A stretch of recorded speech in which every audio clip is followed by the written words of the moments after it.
Tyr, yes, tomorrow is Tyr's finale. Assuming, according to Galway, assuming things actually go in the right way. Yeah.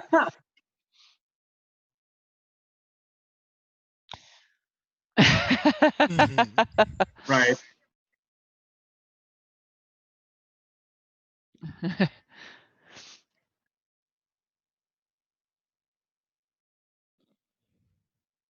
Yes, so I do not believe, and please, Galway or Lena, correct me if I'm wrong, but I don't believe we have anything super special happening this coming Tuesday. Oh, Lena said for some reason I can hear everyone but Elise.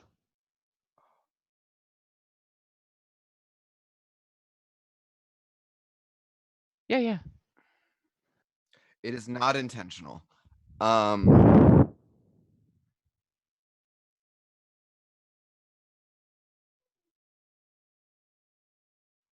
Hey, look, it's Ava. Oh, wait, there we go.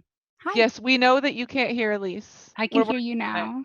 Hi. I'm sorry. I'm getting everything set up. I was talking at the stream, not you.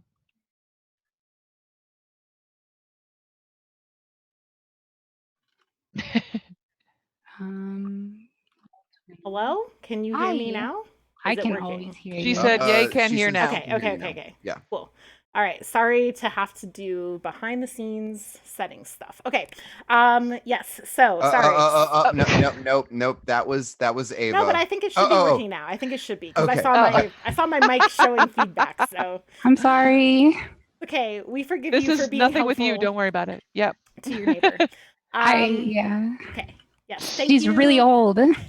Thank you, Lena. Apparently everybody missed everything I was saying, so we'll just recap that of like, yay, Tyr Beyond the Doors finale tomorrow. And then Sam was helping us with other. Yeah. So I'm fairly certain the next Helpful Goat thing is not until next Wednesday, which is going to be another session of Dom and Dragons. Pardon the fact that we had to postpone this Wednesday's, but yeah, next Wednesday definitely. And then also on the following Thursday, we'll have more of us, more Spire. Heck yeah. And by the way, basically every day between now and then, we are playing games and streaming stuff and having a great time on the Helpful Goat Discord. So to gain access to that, simply type in !Discord in chat and it'll pop up with a little link. You can follow that. Anyone is free to join. There's some like announcements and some like rules. Just kind of skim through that and then welcome to the community. All the good stuff. Thank you all. Yeah. Yay. Woo. All right. Thanks, Sam. And Ava, to you for merchandise. No, I'm kidding. Yeah. So we have new shirts coming out. They have Sour Skittle emblazoned on the front and for the clutch on the back. Because Sour Skittles is our official sponsor. It's not true. We all wish it were. We also have a makeup setter. That's a misting spray that's called Moisture Control. Also for the clutch. Very good. Yeah, so Galway, if you can get on that, that'd be great. Okay. I don't actually know what a makeup setter is. I'm sorry. Ava's probably the only person in the chat who. Okay. It's like a spray that sets your makeup. Okay. Do I look like I wear makeup? Yes. It's a spray. You just spray. I know my skin is lovely right now. But... Okay, so you have like powder for like setting. We don't. It's the same. Guys, it's gonna be Tuesday forever. It's gonna be Tuesday forever at this rate. Okay, let's talk about a few housekeeping things. First off, can everyone give me their current levels of stress? Yeah. It's a secret. Still 0, but things with Amandu might something happen possibly. Mine is still 2. I like the way that sentence was formed. That was good. That was things quality. might something happen possibly. I am 3 total. 2 mind and 1 shadow. So Hennis, I have you marked at 2. Is that still accurate? Yes, I only know where one came from though. I should have kept better care of my character sheet. Okay, so 2 Hennis, 3 Barnabas, Kelvy, I've got nothing still. 0. Ulrich still has 0, It's but amazing. your I don't bond know friend how, who but I has still got 1. nothing. And Minray. Yeah, did you mean to roll the Yes. Two. That Okay. was to check on Kelvy, and I think that means you're clear. So Kelvy's all set for this. We have to do that at the beginning of every session. Yes, I'm safe. Yes. For blood reasons. But Minrai, blood what was reason. your 2. 2? Okay, perfect. I have 2.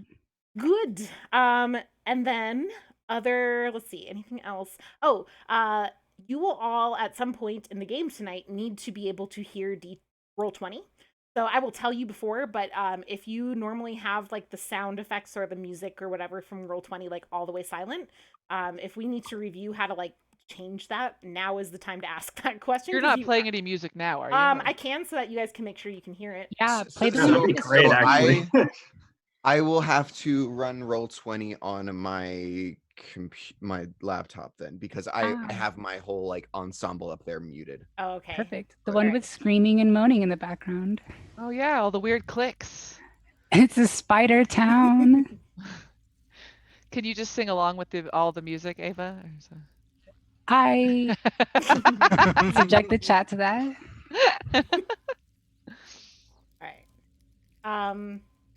So sound okay for people? I know Yes. Sam, you might have Yes. to take a minute to set it up, but It's a little bit loud, but Can you hear my rolls? That's That's- interesting. Is that 'cause a me thing, or? I can't hear anything, but I see that music is what was playing, and now it's not. it Hey, says you saw my should- roll. It should Cool. be playing. It is currently playing. All right, hold Okay, on. I can turn down my own. Yes, I'm going Okay. to. This is not going to. This music will not continue playing, so don't like worry Yeah, about. yeah, it I being- just- Okay, I just want to wait until Yeah. you got some. we're good. Or I'm good. I Okay, shouldn't speak for everybody. Yeah, I'm gonna try logging into another browser because Roll20 just does not like Safari for me. Meanwhile, should we start recapping what happened last session? Yes. Go. I have notes somewhere. We went to go and get up Spire, which we did through the Vermissian and our Gutterkin rodent person guide named Gratch. He knew Hennis from before, and Hennis kind of got everyone up where they were going, except for some people who were staying behind. Minrai. Hello. Oh, I don't have notes. Okay. So I missed that part apparently of like the last session, the whole thing. So yeah, and then I stayed behind and I talked to Marguerite about what we're doing a little bit. And I don't think I did much last session. We talked about collapsing the entryway to the basement, which I'm sure will go well in a really old abandoned building. And you mentioned you asked Marguerite about the Vis. Yes, the Vis. I told her about it. I may have accidentally name dropped that Kelvy had it. Yes. Time. But she doesn't seem to want to kill you. So you're basically good.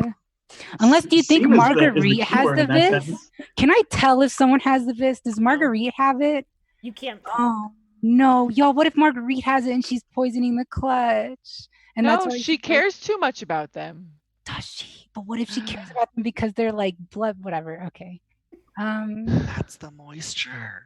Oh, Yeah, I think everyone's already infected. I don't know why we should fight it. yeah, let's just all give in. Give in, No. have some bread. Okay. Yeah, and so I'm gonna, yeah, that's where I'm at. I think. I'll let Tyler say what he did for our thing. Yeah, sure. So, Kelvy gambled with lives. We went to go visit Neza Day at Harmonious Properties.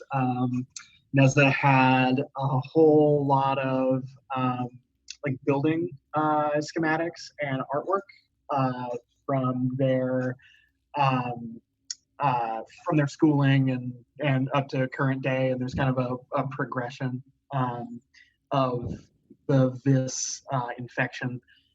So I attempted to use that to our advantage. I lied through my teeth that there is a counter this movement within the Viscant. And then I decided to just double down and say that, these people are trying to kill Neza, and cast a wonderful occult spell, Man with a Gun. And then a man with a gun burst through the door, shot Neza. I shot them, and they died, which is great because now, Sweet pea gotta eat. Yeah, right. Sweet pea had to eat, and we didn't need that person acting confused. And why am I here? No, I knew why they were here. They were here to almost assassinate Neza. My plans. Yep. But Neza doesn't know that. So yeah, No, it's all good. that's what we did on our hour of Tuesday. Oh, I love it. Okay, Sam, what was Ulrich up to? Yeah, okay. So Ulrich brought Amandu with him into a bar, a very low-key bar, and kind of just left him there for a little bit with a few coins. I forget what they're called. Something. Sten. Sten, I'm writing that down. With a few Sten. And headed up to see Mr. Ingelory, and basically pleaded to his made an argument, like, to basically say, hey, like, this place is very important to my religion. Is there anything that we can do to convince Lord Faisal that this isn't in his best interests? And it ended up being a critical success. No stress was had anywhere. And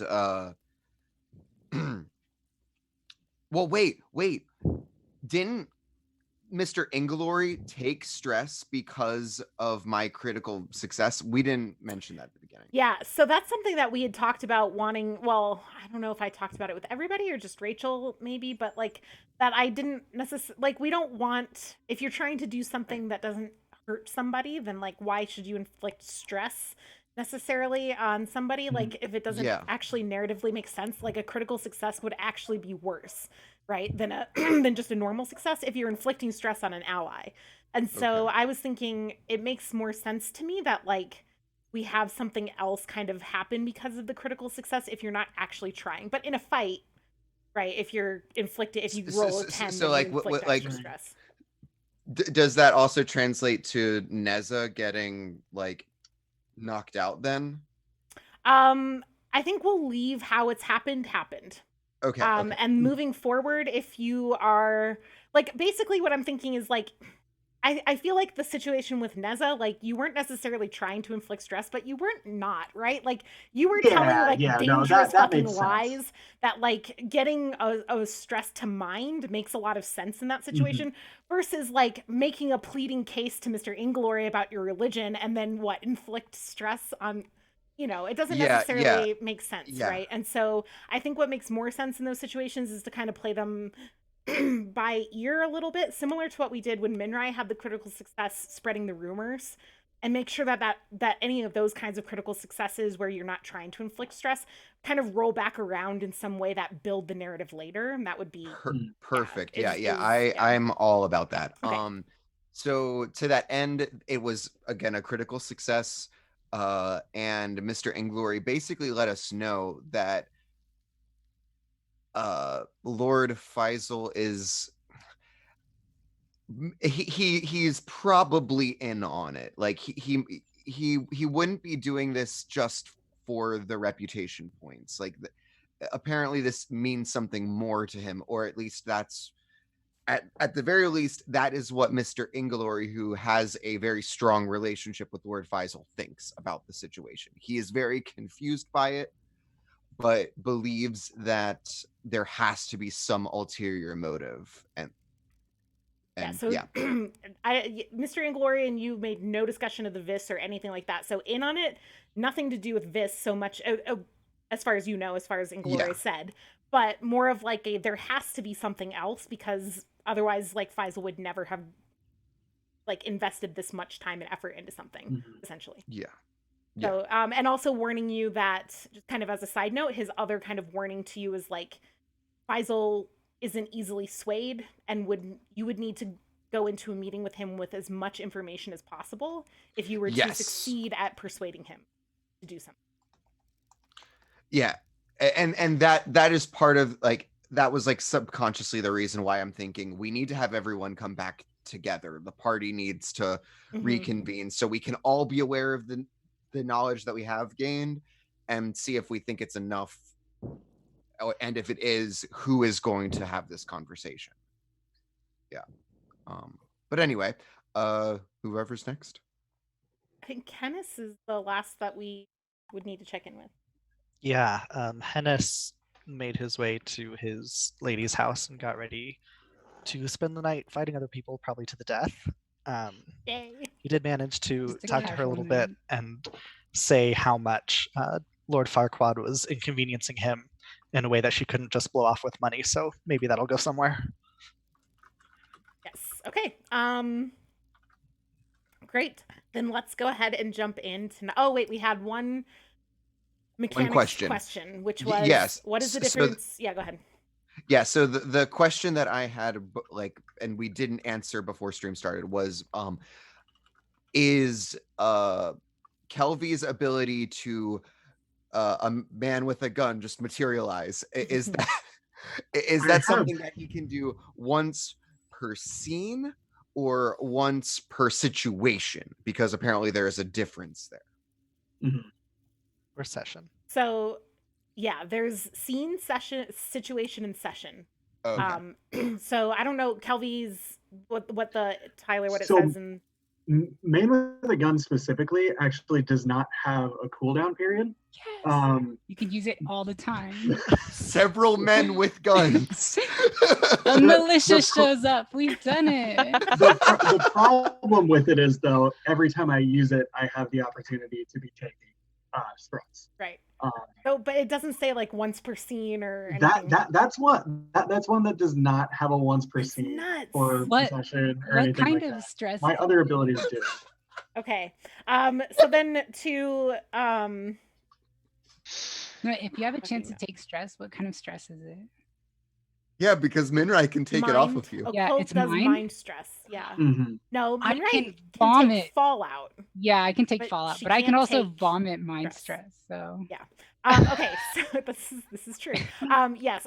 So scene is basically like, I mean, per kind of acting rules, like confined, it has a clear beginning and end, right?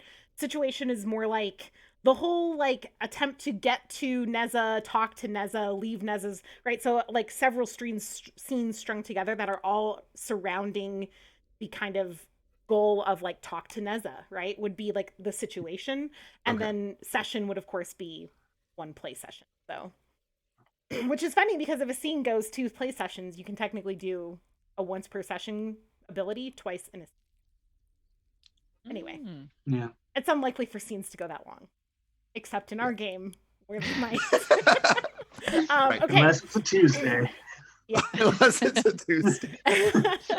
Okay. So I sent you all, and I'm going to try to follow it, a list of the kind of order of things that we want to try and go in. So we're starting with Minrai, and I'm trying to kind of do this chronologically because I think Hennis's fight would be the latest thing kind of happening in the day of our events.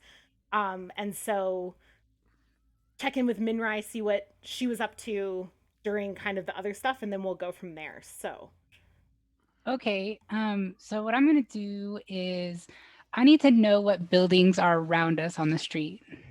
Okay. Yeah, like yeah, so it's your apartment building 228, and you're surrounded by mostly other apartment buildings. So the street Okay. is residential. Cool. Do I know anyone in the other apartment buildings? Yeah, probably. I mean, Do I know anybody that I might have a bond with? Like, for example, that one person that I haven't talked to. Riza. I have a Frieza. Do I have a bond with her? Does she live in another one? She lives nearby. We never kind of established where she lives, but she lives close enough that she works closely with Marguerite as another midwife. So it would make Okay. sense for her to be nearby. Then I would like to see if I can find either another midwife or another, like the lead, like community leader of another apartment complex if I can. And kind of preferably on the side where the tunnel would be if I were to dig sideways from the... Okay, so you want this tunnel that you're imagining, would it be going in from your basement to another basement, or would it go from your basement or out to out, street level? one of the two. Yeah, Okay. either would work. I just don't know which would be like feasible because I'm not A structural engineer. a digger. Yeah. Okay. I'm not a constructional engineer. I'm not a mole person. I'm a spider person. Okay, Okay. well, Spiders can dig, right? we'll get my dad on the phone and he'll tell us all about foundations. Thanks. Yeah, that'd be good. Okay, so yeah, let's see. You could, I guess it's up to you. I mean, did you want to dig from the stairwell or from inside Marguerite's basement? Or I wanted to dig where they can't see the cracks, because there was that room that was Marguerite's like home. Okay, yeah, here we go. So here you can see that like this room here. If we could dig like out this edge here, yeah, and then collapse like this, this area, it'd be fine, right? Because then I could say, well, the whole basement is gone, and then the building could collapse at any moment. All I have to do is to just collapse like this area here. Okay, so if you wanted to build a tunnel like from here, this would be into another basement. This would go into like the next door building's basement. Okay. Can I go there? Sure. Yeah. I mean, there's no gates or anything. This isn't a gated community. Yeah, you walk over to 226 boundary and head on in, go down the stairs. It's set up quite similarly to how your building is set up. There's apartments on floor level. Once you go downstairs, so your building essentially has one basement, right? It is a single large basement where Marguerite keeps the clutch. The basement on the other side, or in 226, is set up more like just a basement apartment hallway with multiple apartments down the line. Okay, so there's like apartments. Can I see the apartment that would be the one that I would kind of like chisel into? You would have to have kind of the spatial knowledge and awareness of how this would work. So you can roll... Can I use a spell? Yeah. I assume that I could. Okay, so I don't know if this would work. I have a spell that's called Web of the Mistress. I know, right? Strands of silver magic extend from your fingertips, and you sense vibrations caused by any intruders. Gain the Pursue skill, roll Fix plus Occult to cast the spell. On a success, you gain immediate awareness of everything in the vicinity for an area about the size of a large building. Even if you can't see or hear it directly, this remains in effect until you move, are moved, or step away from your current position. Yeah, and what's more, I'll say you could have worked with Marguerite to have her be standing on the other side, yeah. Basically tapping where she wants, right? Just say like, okay, stand there and tap for the next 30 minutes, Marguerite, and like you go and kind of cast the spell and move. Okay, but you do need to roll.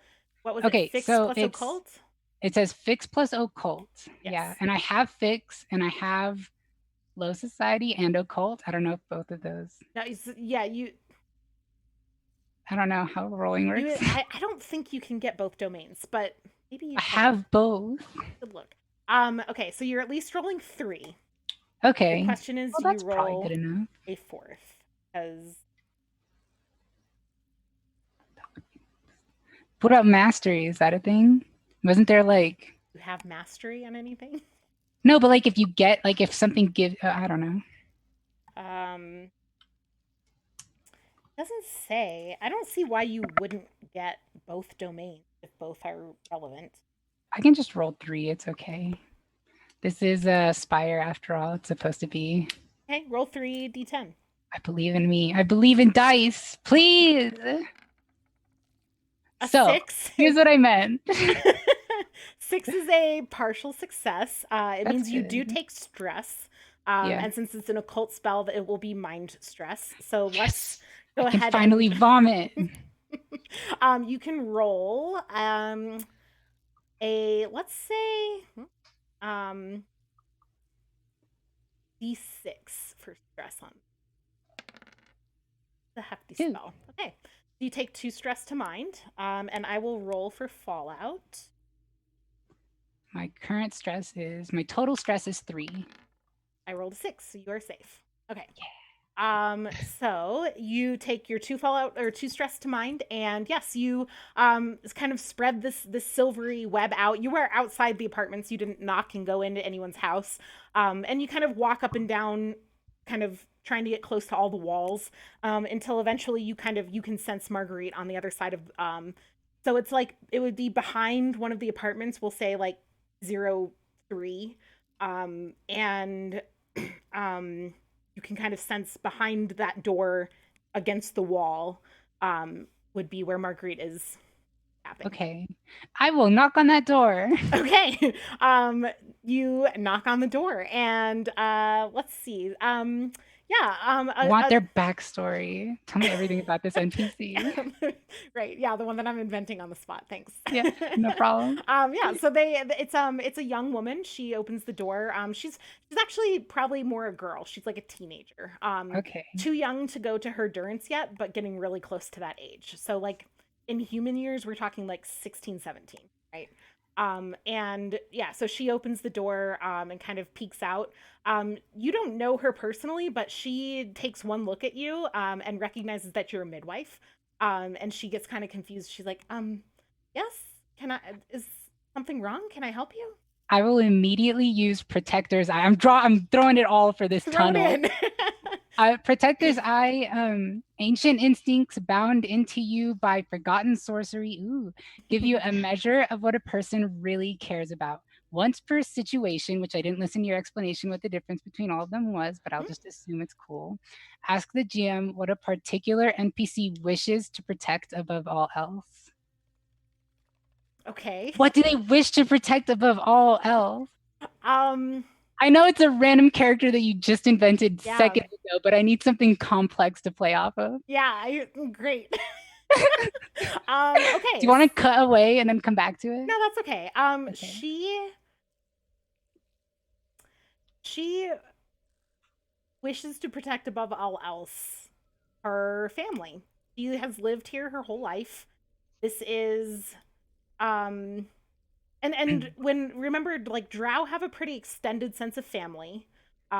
This is when you ask after each other's health, or like, you know, how we would be like, hey, how are you doing? Like the equivalent for Drow is like, how's your family, right? With the intention of kind of knowing extended and non-blood relations, right? So her family, in this case, it's a group of younger Drow and one kind of older, not old, but like middle-aged, like Drow woman who seems to have taken in a bunch of younger or like middle before their durance children, and they live in this apartment, and it means a lot to this girl that she has this kind of found family mother figure who's taken her in. Okay. I will say, oh god, I have to do the character voice. Shit. I got this far without it. But it's so hello, good. young one. I can see that you are very you do not live here alone, correct? No, I live with, and she kind of gestures in, some, I guess, family. I mean, I can get, oh god, I need a name now for this mother figure that I just invented on the spot. Mildred. That is Mildred? okay. You do not need to get Mildred or whatever her name is. You find your family important. Yes, I also find my family very important. And I have a proposition which I think may help establish a safe line for your family. Okay. I have a small problem. I need to dig a tunnel into your wall. I know this sounds very odd, but we are protecting eggs. And sometimes there is a problem with the basement. It might collapse. What? The basement in the other apartment next to you. I live next door. Hi, it's very nice to meet you. I'm Minrai. Hello. I have a lot of eggs that I need to protect, and I believe that a tunnel right now is the best choice to do that. The tunnel comes through your apartment. I can see that you like your family very much, but I do not think you will be here for very long. You have to go to your durance soon. Wouldn't it be great if you had a little bit of money just to maybe make sure that they're okay while you are gone? Somebody to look after them? Are you offering her money for this? Yeah, I'm trying to bribe her Yeah. for like family security. Okay. And I will take a large amount of silver stress if necessary. I want it to be known. Okay. I will bankrupt myself on this first, tunnel plan. Roll compel. Maybe. Okay. You I'm will not. get low society. I do have low society. Okay, so you get 2d10. Oh no. Please be a critical hit. Yes! Yay! Yes! And I inflict stress on this little girl. No! Take that! No, I'm just kidding. Yeah, okay. I'm fine. All right. Well, the dice have decided it's a critical You success. inflict the stress of wealth. Yeah, take this. Yeah. Well, the critical success is going to bring this down from the amount of stress I was going to put on your silver. So Nice. I was going to make you roll a high amount of silver stress, but you can roll a d3 for silver stress, and that will be how much you kind of pay her to let her. How do I roll you D3? /r space d. Boom. Did it roll? Yes, you take 2 stress to silver, and hand over a bag of sten. And she kind of looks it over. This is a lot of money compared to what she normally sees coming and going. And she's kind of like, I mean, Mildred isn't going to argue with this. So if you need to come in to see you're building a tunnel, is it a permanent tunnel? Is this like forever? It might be a little bit permanent, but we can find you better apartment with time, and you will have the protection of midwives over your family. Okay. Yeah, I mean, that's a compelling argument given the kind of respect that people have for midwives. So you go in and you find where Marguerite is tapping, and you now know where you would need to build this tunnel. Okay, and I'll tell her just to clear everything away from that area, and then I'll go back to Marguerite, and Okay. I guess I don't know if you want me to stay there or if you want to cut away or if you're good. I can keep going. I have more stuff. Yeah, let's do at least one more. Okay, then I will go check on my favorite NPCs in the whole thing, which is the gay, lesbian, drug dealing besties that I haven't really met that much yet. Okay, Let's go, lesbians. Let's go, lesbians. Here we go. So Elise's favorite thing to say. It's my favorite thing. I love it so much. We use it in Overwatch frequently. We do all the time. So you head up to Celavi and Zet, and when you get to their apartment, there are a couple kids hanging out near the door, and Celavi kind of pops her head out, sees the kids, gestures everybody inside. Zet hands off to the kids some bags and stuff, and they essentially just kind of pocket it away, hide it on their bodies, and disappear back out into the hallway. You see that their apartment is almost entirely packed, and the room full of drugs is mostly empty at this point. There are a few Sam's excited. There are a few like things left, but like compared to where things were last night, this is significantly better. And they are in much higher spirits today. comparatively, right? And I think you were hanging out with them a little bit earlier too. I And did. yeah, and the Yeah. progress that's been made is, I mean, this, essentially free drugs being shouted out to Derelictus, like people came and got Yeah. drugs, right? And so they gesture you in, and Celavi kind of gives you a little hug, and she's just like, I Aw. don't know how to thank you for this. I Oh my can't. gosh, it's wonderful that you mentioned that. So, Mhm, mhm. I have a little project that is going on right now. It is not particularly fun, but there is no danger to you really that much. And I am trying to organize a community effort. There are inspectors coming, as you know, and these inspectors are not always kind to the clutch. There have been stories, of course, you know what high elves do to eggs. It's not great. So I would like a little bit of help merely to hide our clutch until later, and we will see what we can do. Marguerite has thrown her support behind this. I have a lot of money to bribe. No, I'm just kidding. I don't have anything. Please don't ask. But we are digging a tunnel in the basement, and if you, I mean, you two seem very strong. If you know anybody who would like to come help, anybody who may have been very happy to receive free drugs, maybe they want to pay it back to the community. There is a small tunnel which I might ask them to help dig. Okay, I can help. That's Celavi's. I think Zet should probably stay and make sure that the rest of the stuff gets moved. But Of course, yes. I can help. I can probably have you talked to Auntie Rosaline. I think I mean, like, if you want a community effort, nobody gets people That hyped is up a for wonderful community. idea. Let us go together right now. Let's talk to Auntie Rosaline. Right. So you go, you find Auntie Rosaline, you give her the pitch. Yeah, she's, you say Marguerite has thrown her backing in this, and that's enough for Auntie Rosaline. So yeah, you get about 3-4 people from the apartment building, people who aren't at work, people who don't have jobs, able-bodied, and do the kind of physical labor you're asking for, and you head back to Marguerite's basement to dig this tunnel. Okay. All right. Let's leave there. Is Lady Auntie the ghoul's crazy lady? No, Rosaline is you haven't actually interacted very much with Rosaline. You've kind of seen her a couple times. She's just kind of like building auntie, like. Okay. Well, that's good. Every building needs an auntie. Yes. All right. So let's head to Barnabas and Calvi. Calvi, you have just shot and killed the person, the man with a gun. Neza has passed out from taking 6 stress during this encounter. Didn't I go and like heal him or something? You did. Or bandage him? You bandaged him up. He is not going to. They are not going to. They are not going to bleed out or die. That's what we kind of established. But they did pass out. I think they took 1 additional stress at the very end of the encounter that just kind of. They did. Yep. Yep. And so they are unconscious.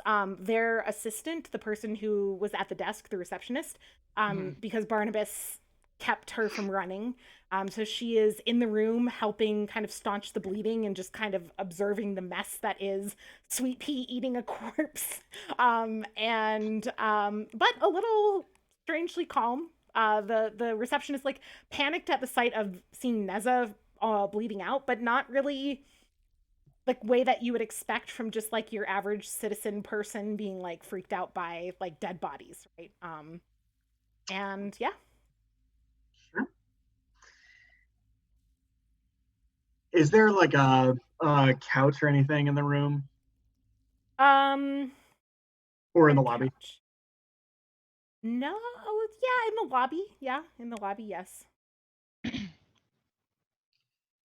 Barnabas, you want to go help me bring that couch in from the lobby? Could put Neza there until they wake back up. And I kind of look longingly at the body that Sweet Pea is eating, and I just look back and say, "All right, I'll go with you." So you carry Sure. the couch in. Yep. I presume settle Neza on the couch. Yep. Yep. And then I'm going to go ahead and take my typewriter out of my bag. Okay. I love that you just fucking carry it around with you. Just You never know when you're going to need it. I'm going to put that on Neza's desk, and I'm going to start typing. And now we wait, I guess, until Neza wakes up. And I'm going to start writing a deed of transfer. Okay. For harmonious properties. Interesting. So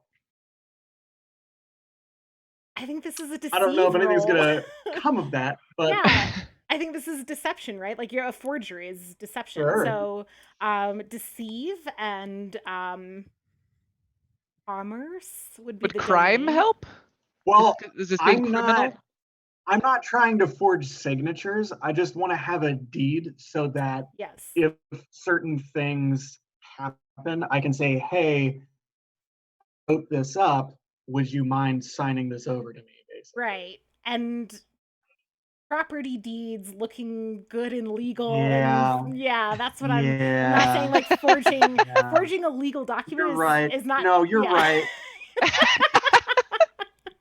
Not exactly honest. Right. Yeah. Right. I would take crime as the domain, Rachel, yes. So deceive, commerce, or crime would be your skill and domain. I have crime. Could I help? Yeah. Okay. Please do. I Cool, so only have crime. Okay. Perfect. Well, that's still 2d10. That's 2. That's right. 2. That's more than 1. It's true. A 9. Ooh. Okay. Success with no stress. Cool. So you draw up a pretty official looking, nobody would tell the difference at even second glance. Property Great. deed for for harmonious properties. Cool. Right. And then we're just gonna wait. Yeah. So unless you want to do anything more. no. I slap him in the face a few times. See if he wakes him up. The I'm just gonna receptionist kinda brings like, some "Bah, water bah." as you do this. And it doesn't take long. I mean, between being slapped and kind of spritzed with water, Neza kind of comes to and is just, oh God, oh, someone shot me. Yeah, that was the assassin, and if there's a body left, I'm gonna. Yeah. So I have a question Yeah. about my own personal cannibalism. Okay.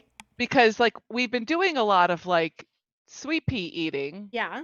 And we've been doing a lot of me being creepy as fuck. Right. But I haven't actually like eaten a dude. Right. So would it be like normal for me as a cannibal to just be like, let me just, cut off a arm and let me just gnaw on the bone real quick? Or is that like no?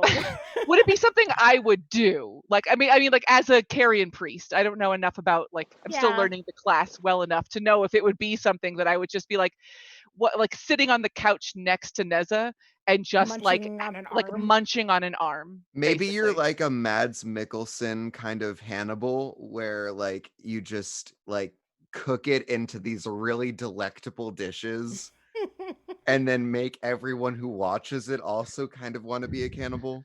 Yeah, it has to be like really That fancy. sounds way too fancy for Derelictus, though. Like That's It true. does, Barnabas you're is right. not a fancy man. You make it into globs. I mean, I figure the point of it is too is I also don't cook it, right? Like I would assume Right. that part of like being it was I would just like. I mean, I think that eating raw drow flesh is But not, like fair, Yeah. but I mean, don't know. you It's a can fantasy you world. Could you could eat it raw or cook it. I mean, like, what I'm saying is like it's still eating meat, right? It's eating Right. like you would prep it, you would do whatever you want with it.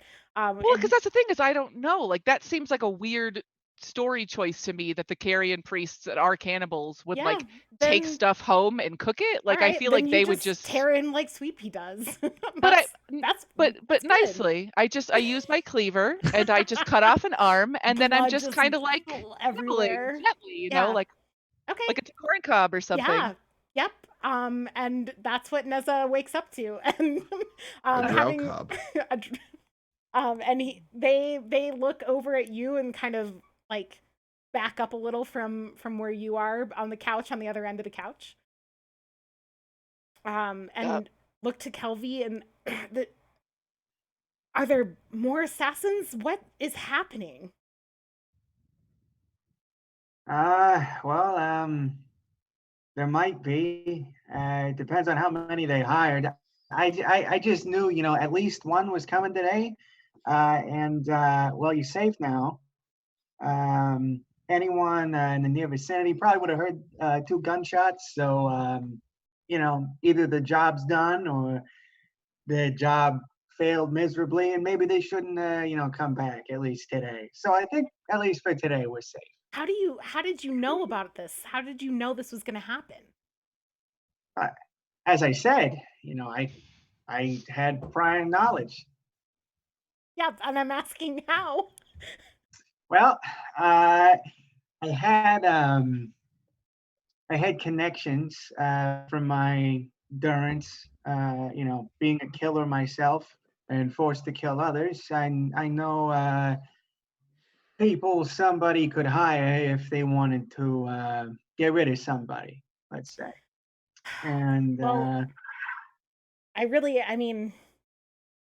can't thank you enough. You saved my life. I mean, you understand that this project is everything. This is it. This is how we get what we're after. I know, and that's why do you remember what we talked about before you passed out? I don't. What specifically? Specifically, I had told you that you should probably give this up because in the long game you're needed, and in the short game this can get you killed. Now, if we want this to come to us, you're a pretty big component in that. I think. I've had dreams. What did you say? Did you say? I didn't hear you. I said I've had dreams. I've had dreams. Yeah. Okay. Yeah. Neza kind of. I mean, we've all had the dreams, Helvy. Is he uncomfortable next to me while I'm just there? Yeah. He's uncomfortable because he got fucking shot and you're eating an arm. Like it was of the guy that shot him? That's true. Let me think. Trying to decide.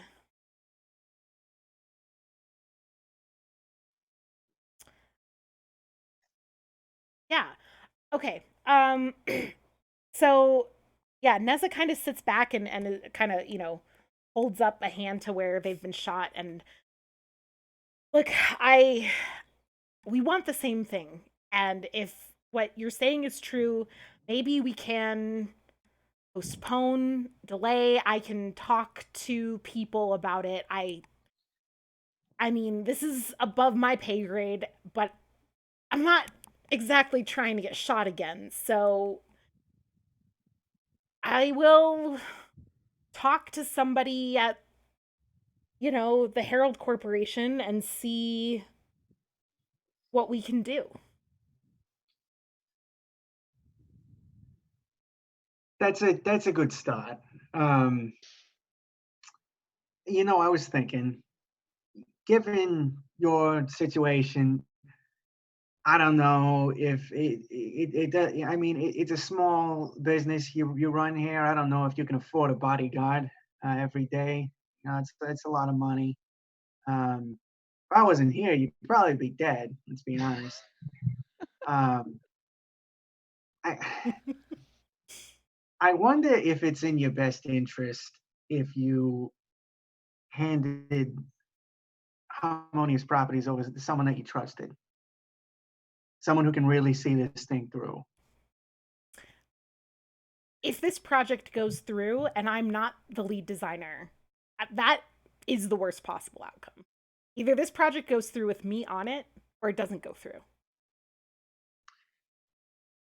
What if it were to go through and you were, let's say, like a ghostwriter?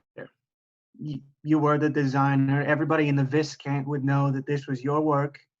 It's got somebody else's name. So it's them taking a bullet, not you.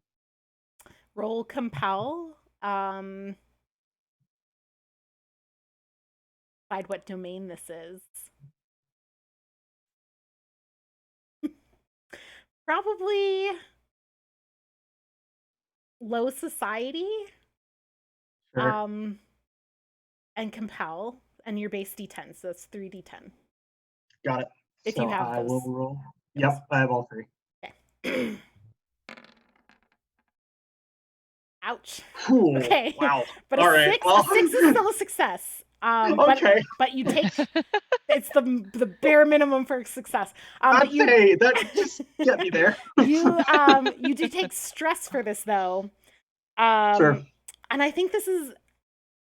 I want you to roll a d6 for stress. That feels right. 2. You guys are rolling so low on stress. Lucky. Okay, and I will roll fallout. So what's your current total stress? My current total stress is 2. Well, If what's at this? all What's this stress feasibly too? possible. This stress. Because what he might have I know, stuff I against know. it, right? Resistance. That's true. That's the word. Yes. Yeah. I think this is to reputation, because this is you leaning really hard on you being someone that Neza trusts, right? And Sure. so you take 2. I still haven't taken any stress then, Okay. because I have +3 to my reputation. Okay, so yeah, you are good on reputation. Yeah, okay, so you take 2 stress to reputation, and Neza agrees. As long as I get to design the project, assuming the project goes through at this point, then I don't care about Harmonious Properties. I don't care about the Herald Corporation.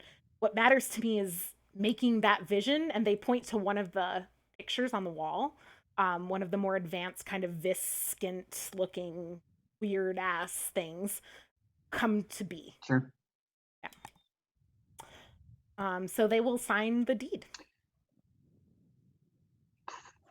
I mean, assuming that's what you were going for, right? I mean, that's like, exactly holy what we're shit. going for, yeah. You just own Harmonious Properties now? I mean, they don't want to stick around in a building where Right. they know that they're about to get shot again, right? No. That's So, awesome. I yeah. love this. And It's that's great. I mean, a success is a success. The roll is a roll. So, all right. Anything you want to wrap up? Like, Neza is gonna head home or to get medical attention. What time is it? 9:30.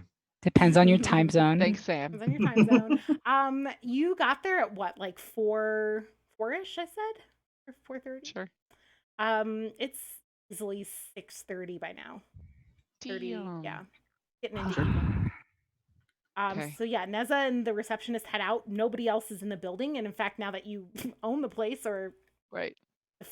you know, a fraudulent fake company, you have the deed to a Was I fake given company. the keys? Like, Yeah, is this... essentially. I mean, like, Neza makes it clear, like, they're not interested in coming back to a place where assassins know that they work and come to shoot them, right? Like, Sure. it would actually be very stupid of Neza to come back, assuming, like, that they think, which they do, that there are people trying to kill them. So, So Barnabas stretches out on the couch then in the room and says, "I call this room." And I put my typewriter back in my bag, Mhm. and I just say, "This, Barnabas, is why I always carry my typewriter with me."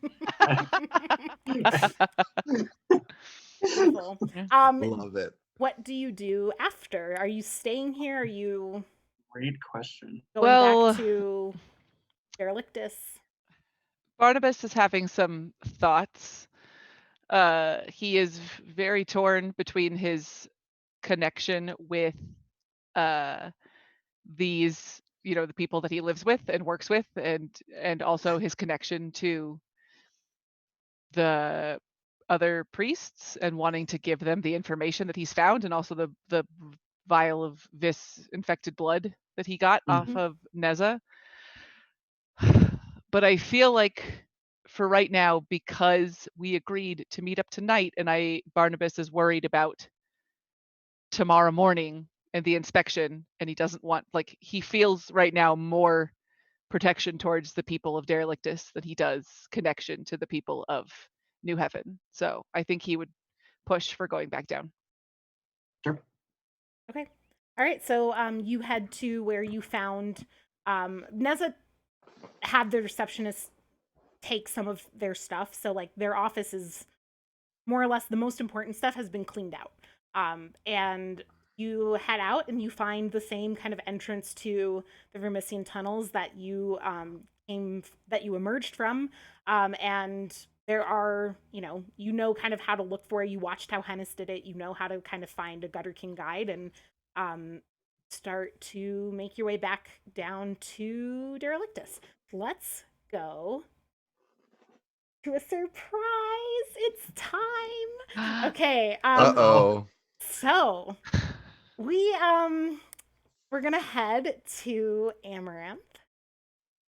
And That's where I am. Everybody to make sure that you do have your audio working and everything, because a dear friend helped me pre-record something. But first, I have to set the scene.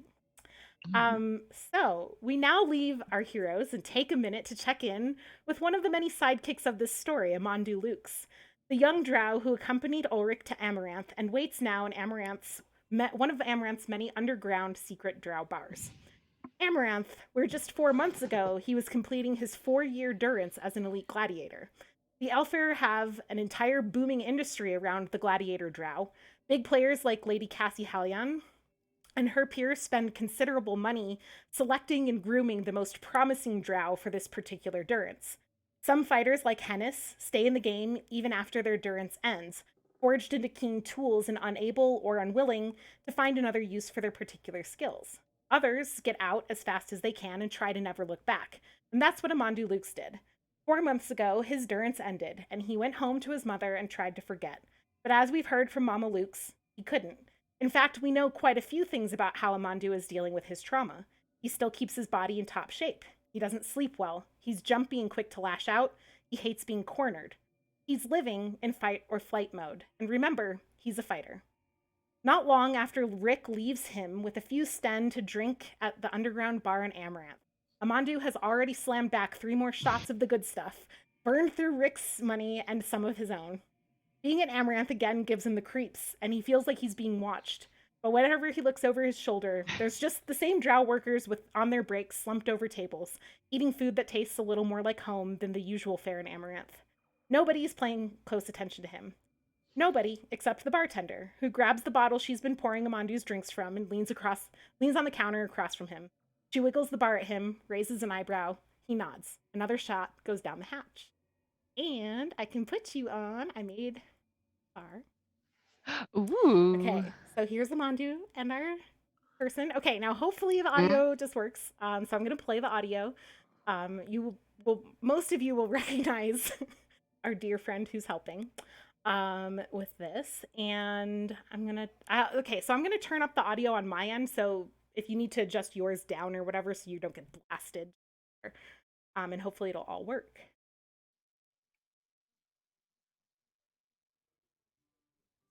How do you like that bottle wiggle, honey? Just keep pouring. Oh yeah, that's what I like to do, is pour drinks and wiggle bottles at troubled souls. That's what I've been doing for years as bartender of this bar, which is called probably something like Drow Bar. It's not like you can have a sign on the window, so Drow Bar, good enough for me. Yeah. So, honey, what's on your mind? Clearly something's on your mind, elsewise I wouldn't have started wiggling my bottle at you.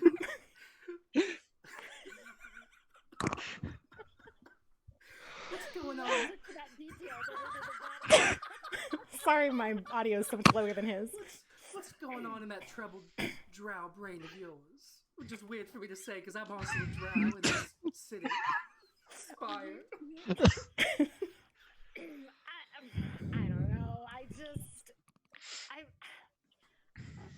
It's like they want me to help, and then they leave me in the bar, and I want to help, but I don't want to be here. I hate this place. Yeah. Oh, I understand. That friend of yours who came in here with you and dropped you off had a little drink with you, right? Yeah, Rick. That's Rick. him. What a dumb name.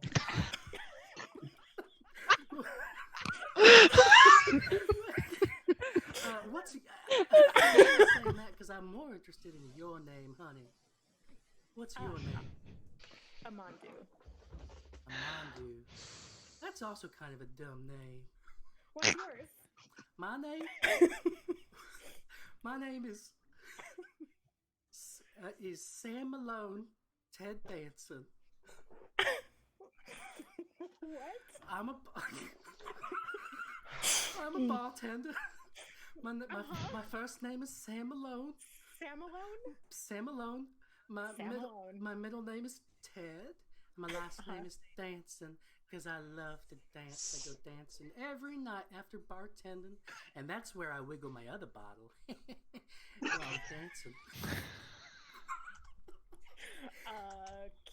Anyway, so that's some good world building here, honey. But I guess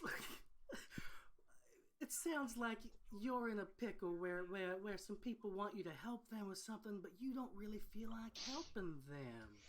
Is that what I'm hearing? It's not that I don't want to help. It's that I don't know if I can help the way they need me. I don't know. Listen, Sam Malone. Did you say Sam alone? Like the word Sam and alone? No. I want to be very clear here about what I'm doing. My first name is Sam Malone. Sam Malone. Which is certainly just a random name and not the name of a famous TV bartender. Played by Ted Danson.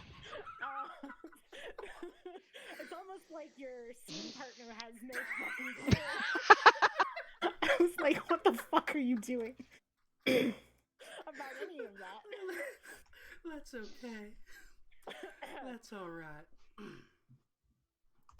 So you don't even know if you'll be able to help these people the way they want you to help.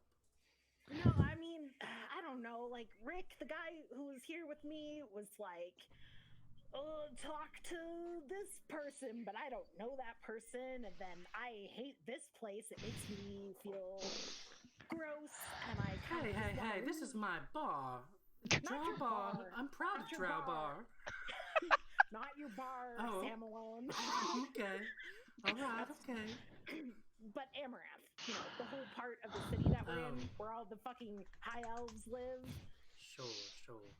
That's what gives me the creeps. Not your bar. Here, give me another shot. Yeah, here's another shot. Here's another bottle wiggle. Wiggle. I'm gonna raise my eyebrows at you too. This time maybe just one eyebrow, see? And here's your drink. Good. Should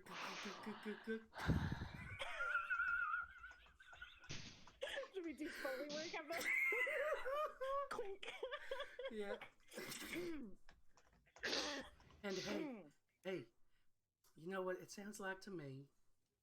That you are in a position where you're trying to navigate what it means to be a Mandu in a world full of Ricks. And that's a hard thing to be having to navigate. You know what I mean? I mean, listen, Sam Malone, Ted Danson. Yeah. I'm not a fucking coward, okay? Like, I want to stand up for my home, and I want to help them defend where my mom lives. Like, it's important, okay? I don't. Yeah. how do I even do something here? Say no more, Mandu. If this is one of those situations where a group of plucky adventurers are trying to save their home, and it's a home where one of their moms lives. Well, it's my mom. Yeah, yeah.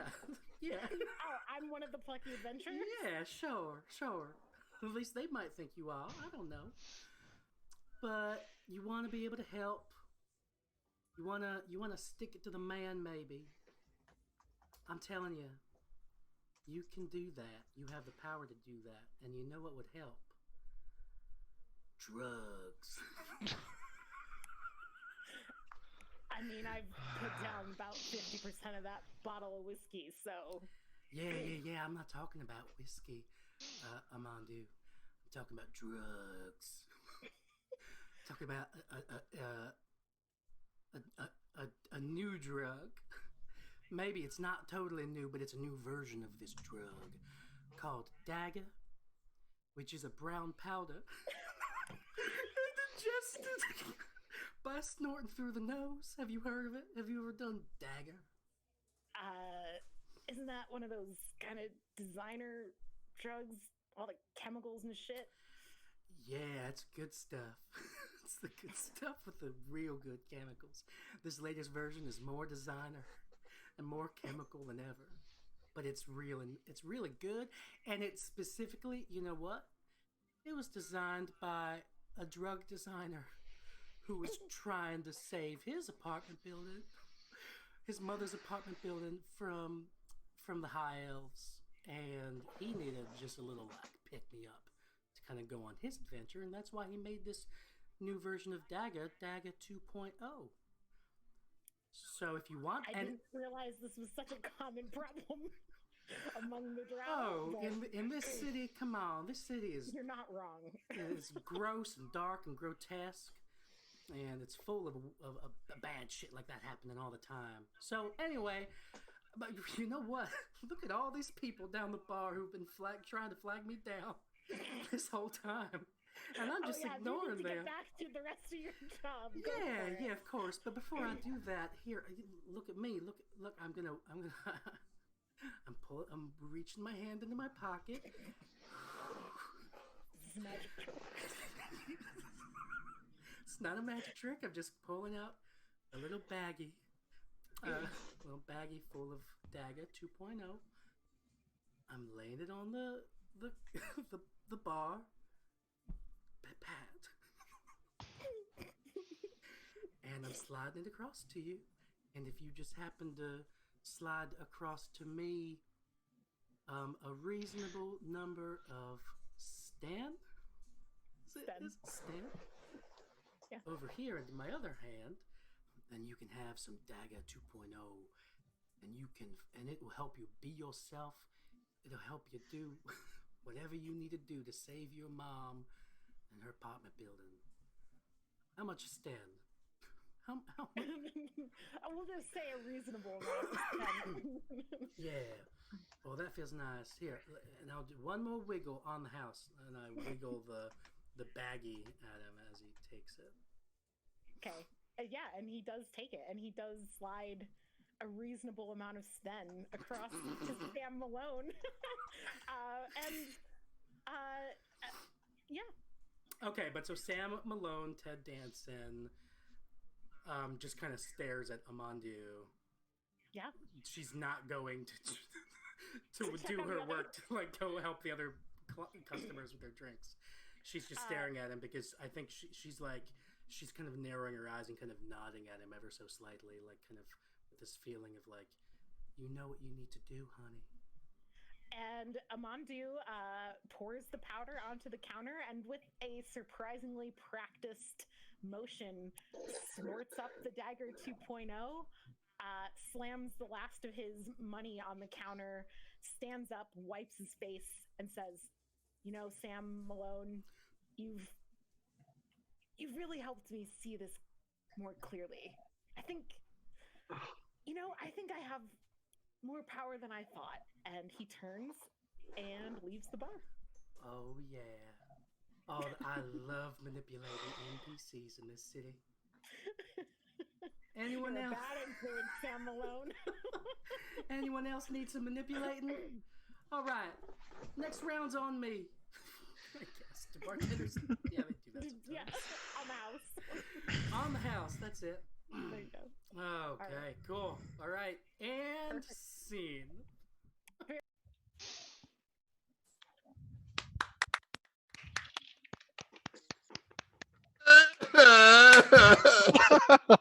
That was wonderful.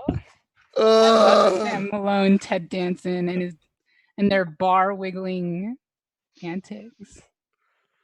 All right. Oh my. Oh my. Guys, Kelby loves Dagger, but that doesn't mean that anyone else should. All right. Let's take a break. And we'll be back in about 8 o'clock. So thanks for tuning in. Mountain time. Mountain time, 8 o'clock. We will see you then. All right. Oh gosh. Gotta mute it and do the things. Y'all, that was crazy.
Right, I think we are live.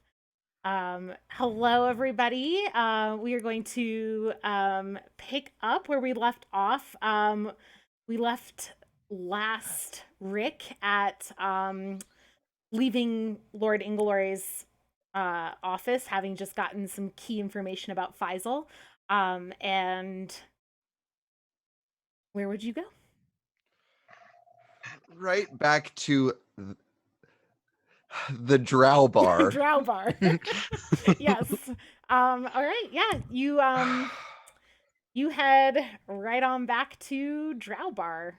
And when you get there, you look and look again, and your friend Amandu is not at the bar. All right. So I, walk. Do I have my token? Access to my token?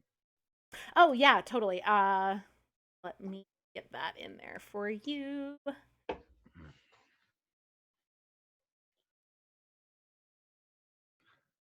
Sorry, doing the whole like two different computers and all this stuff. Okay.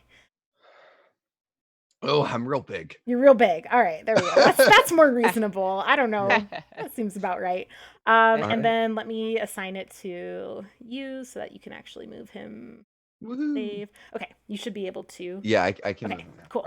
All right. So yeah, I probably don't just assume that he's left because he's specifically told me that he was going to stay and had no plans of going anywhere. It's true. And so like I kind of just like wait around, like, maybe like back this way just a little bit, and like I assume like maybe he's gone to the bathroom. When like 10 minutes have passed, I probably go in the bathroom, but I realize there's not one here, but there's probably a restroom. Yeah. I mean, Drow have to pee, right? Yeah. Not that Yeah. the high elves care. Yeah. Yeah.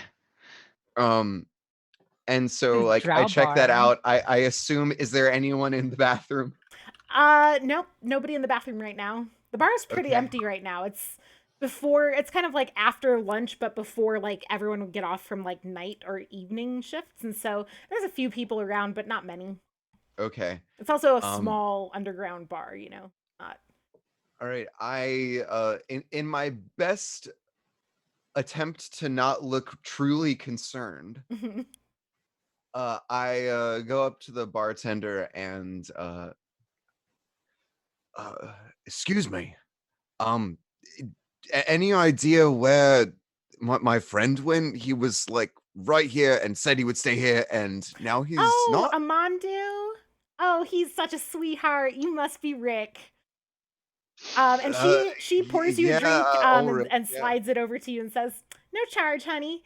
And yeah, he was in here talking about something that you wanted or your friends wanted him to do and that he didn't. I don't know. And then yeah, he said that he found inner strength. Isn't that nice? And just he left about 15 minutes ago. Okay. Inner strength. Any idea where? Like, he was talking about his mama's place. I don't know if that's a thing that would be nearby, but that's what he was talking about. all right. Well, this is mildly concerning. His mother's quite a ways away from here. I guess thank you, and like I leave like a small tip in Sten and head on out. All right. And there is a pursue. I'm sorry. There is a pursue skill that is specifically yes it's specifically meant to like track people. And so you could roll pursue high society. High society. You're in Amaranth. Yeah, well, it's domains, right? Like places. Okay, I wasn't sure if it was like metaphorical domain, like, oh, this is my thing. Huh? Yeah. No, like this is location or place. The one kind of tricky thing, and like I'm because I threw you such a fucking curveball, I feel compelled to to do this. So the book does say like things like academia apply to like if you're trying to find like a scholar and you have academia, right? You don't have to literally be in low society areas. If you're tracking someone from low society, it should in theory help you. So we'll say you can take low society on this. So it would Okay. be pursue low society and then Any chance I could squeeze a little bit towards investigate? hmm.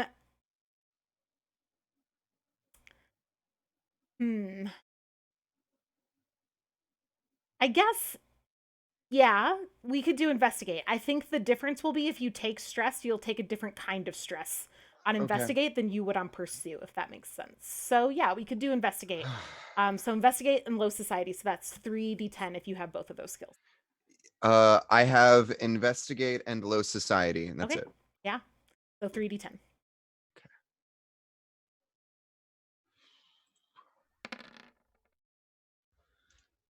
Oof. Yeah, so that's a failure and you do take stress. So I'm going to roll a d I think a d6 of stress on it. Oops, I need to actually hit roll. Okay. So you take 1 stress to shadow. Basically as you're kind of asking around and kind of trying to kind of frantically get people to tell you if they've seen something, and like the process of investigation is a little more visible, right, than the process of pursue. And so we'll say that it's a stress to your shadow, which puts you at I resist shadow. cool. So you can mark one of your free slots instead. Yeah. So you don't take any stress technically, which means you don't have to worry about fallout. What would you like to do besides that? What else could I think there's kind of 3 thoughts coursing through my head right now. Mhm. And as far as like ways that I could go, and I think regardless of these courses, I attempted to keep my cool, and like that I should probably just put on one of Amandu's masks, because like my face is like I'm so obviously distressed by Okay. this. Yeah. I think Rick can keep his cool, but understands the severity of the situation. Sure.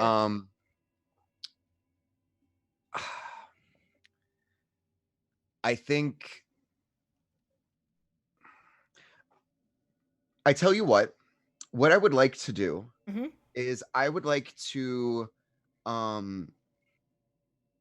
use friend to the downtrodden, Okay. which is my ability once per situation. Ask the GM which NPC is most in need of help, and they will tell you. And my hope is that you won't say I'm undue. Yeah. I'm presuming we're talking about like NPCs in your vicinity, right? So this would just not be like every NPC in the game, but rather like people that are around you that you can see, right? Well, that's not specifically what it says Okay. here. It specifically said in the rulebook which NPC is most in need of help. In the And in the situation, Okay. and they are technically a part of this situation, right? Yeah. Amandu. Yeah. I mean, Amandu would be, sure. So I guess I think it's more helpful to think, okay, yeah, because what's like what I would like to give you with that ability is like a read of the people on this street. Who could you apply for help here, right? Who could you quid pro quo something from? Does that make sense? Like, because you see that they're in need of help, right? Versus like if you found out, like if I say in this situation Amandu is most in need of help and I kind of explain some of what he's up to, if that were what I decided, right? I don't know if that would help you necessarily get to him. Yeah, that makes a lot of sense.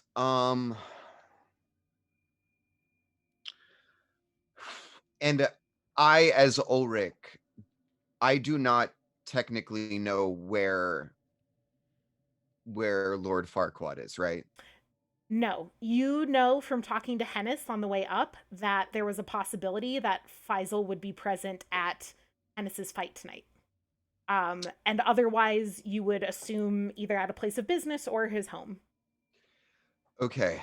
In that case, I think so my other two options were either A, go all the way back down to Derelictus, which did not seem like the opportune thing, or B, because I don't know where Lord Farquaad normally is, then my plan was to meet up with Hennis. My hope was that I would be meeting him, somewhere near the shafts that lead up Spire. But now I think, given the severity of the situation, I am just going to seek out Hennis. Okay. Even though I realize that this risk might possibly put me in the fighting pits, I figure no one would want to fight a priest. Yeah. So you know enough kind of through stories and things, like the fighting pits, like these are trained prize fighters. This is not like any drow who shows up gets thrown in the pits, right? This is like people that are specifically groomed or kind of choose to be there, like Hennis, fighting. So you would probably be able to get in to wherever Hennis is without having to worry about like being thrown in to a fight. Okay. So yeah, you start heading toward where Hennis is. Let's see. I think this is probably. We can say an investigate again, an investigate roll to find Hennis. And again, you can take the low society because the person you're specifically investigating is Hennis, who's low society. So that'll be, yep, 3d10.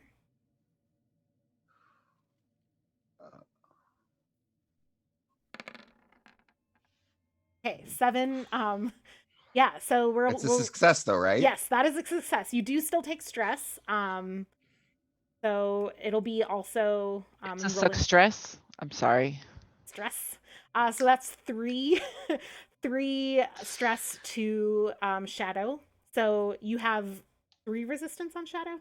I have 2. 2. So I take 2 shadow stress. 2. Okay, so then I will roll for fallout. I have to roll a 1 for you to take fallout. That's a 9, so you're safe.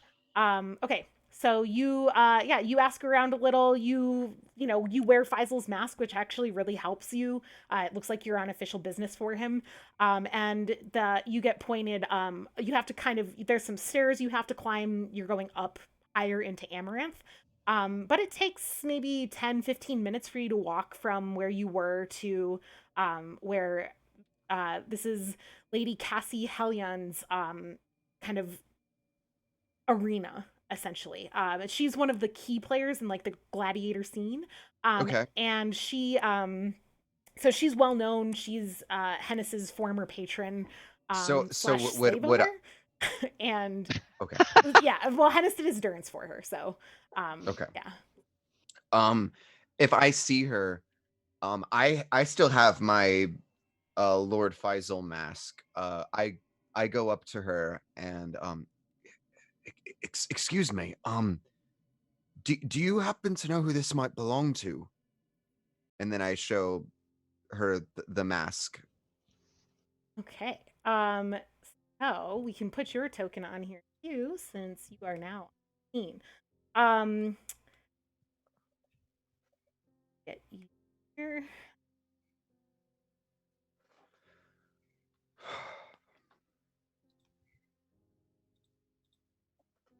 I will do.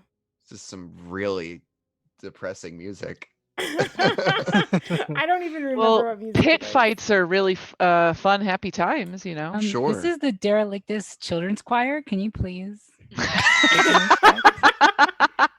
It would be though. Okay, so just a note before you do that, you would know that it's actually like highest of bad protocol for you to approach Lady Cassie without a mask on. Okay. So you wouldn't. Okay, yeah. Never mind. Then that conversation never happened. Dang it! I thought I was onto something. So I have on the same mask. I rephrased my question. Mm-hmm. Excuse me. It seems one of my friends might have left this, and I'm very concerned. Do you happen to know where Amandu is? I'm sorry. Who are you?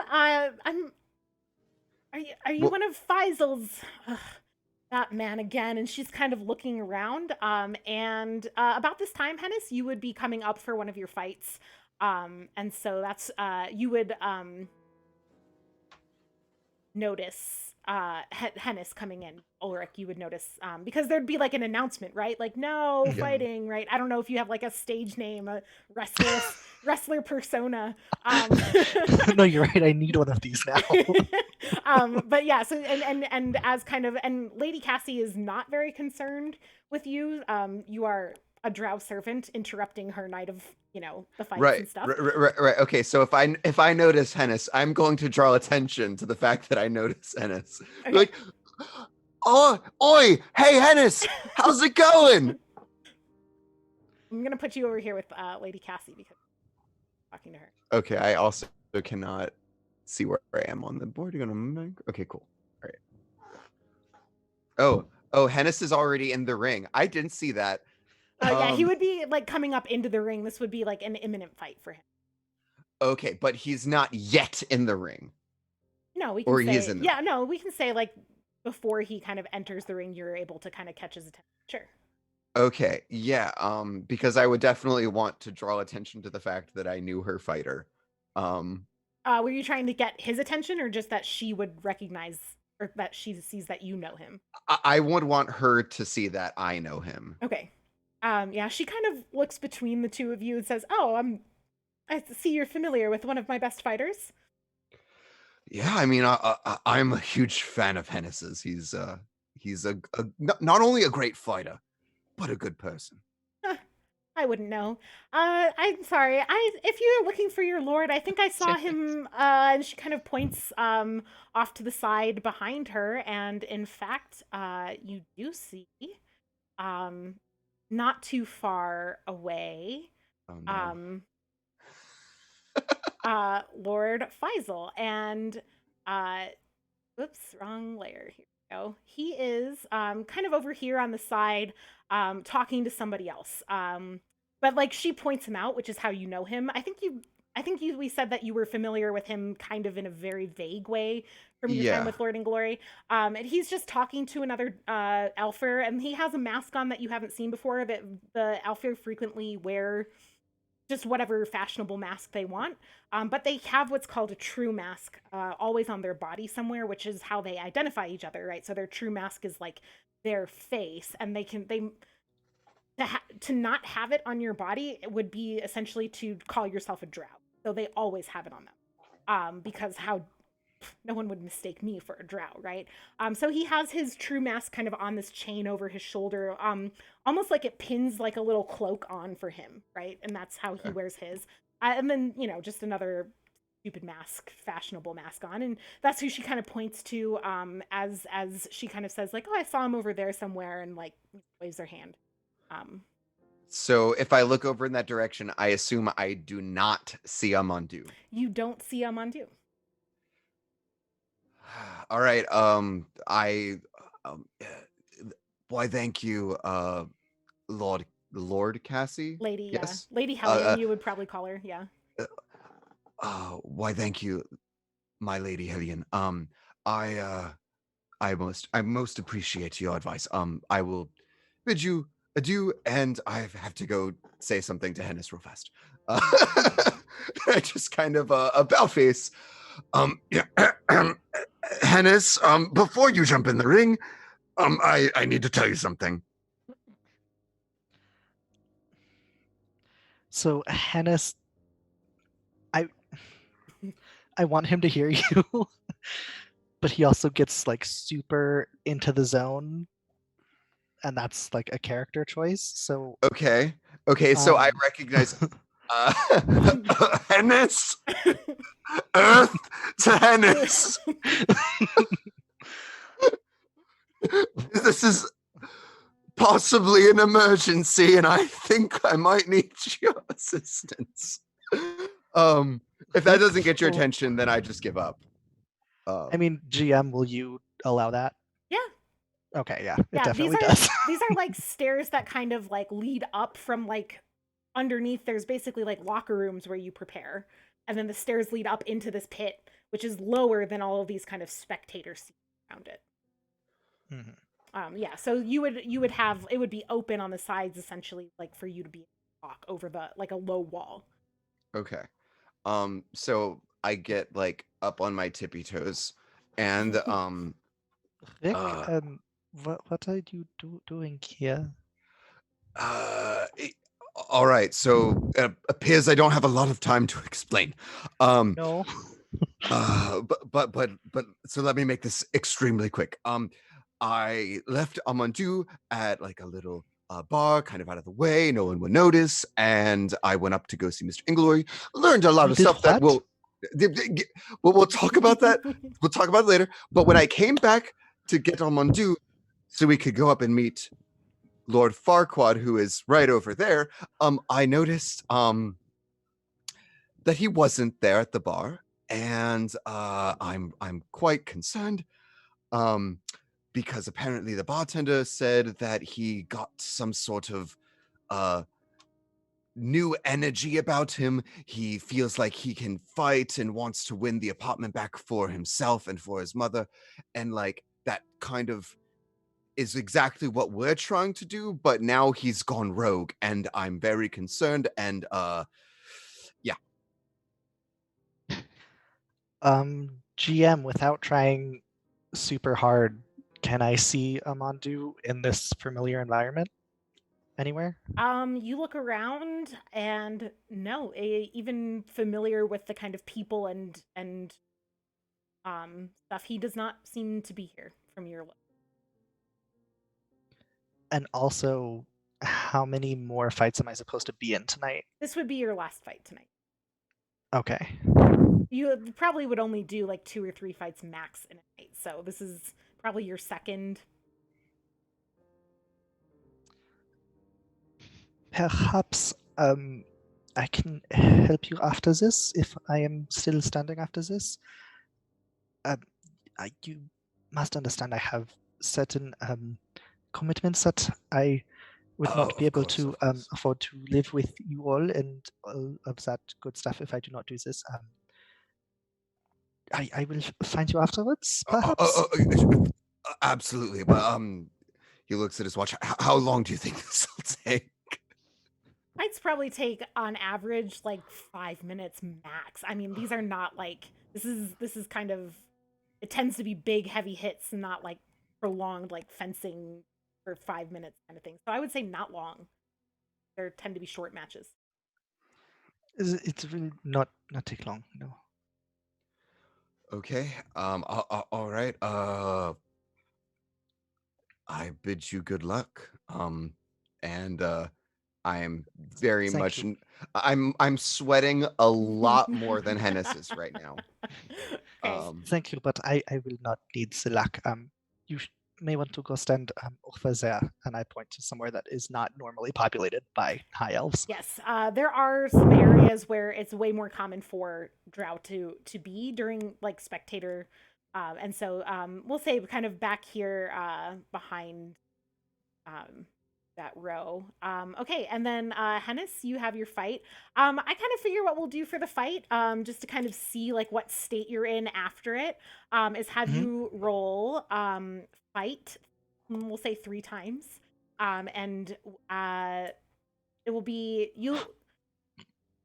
Okay, so you will roll fight, and I guess this would be high society. Do you have high society? I do. Okay, so fight I in might be high the only one of society us. with so that's 3d10.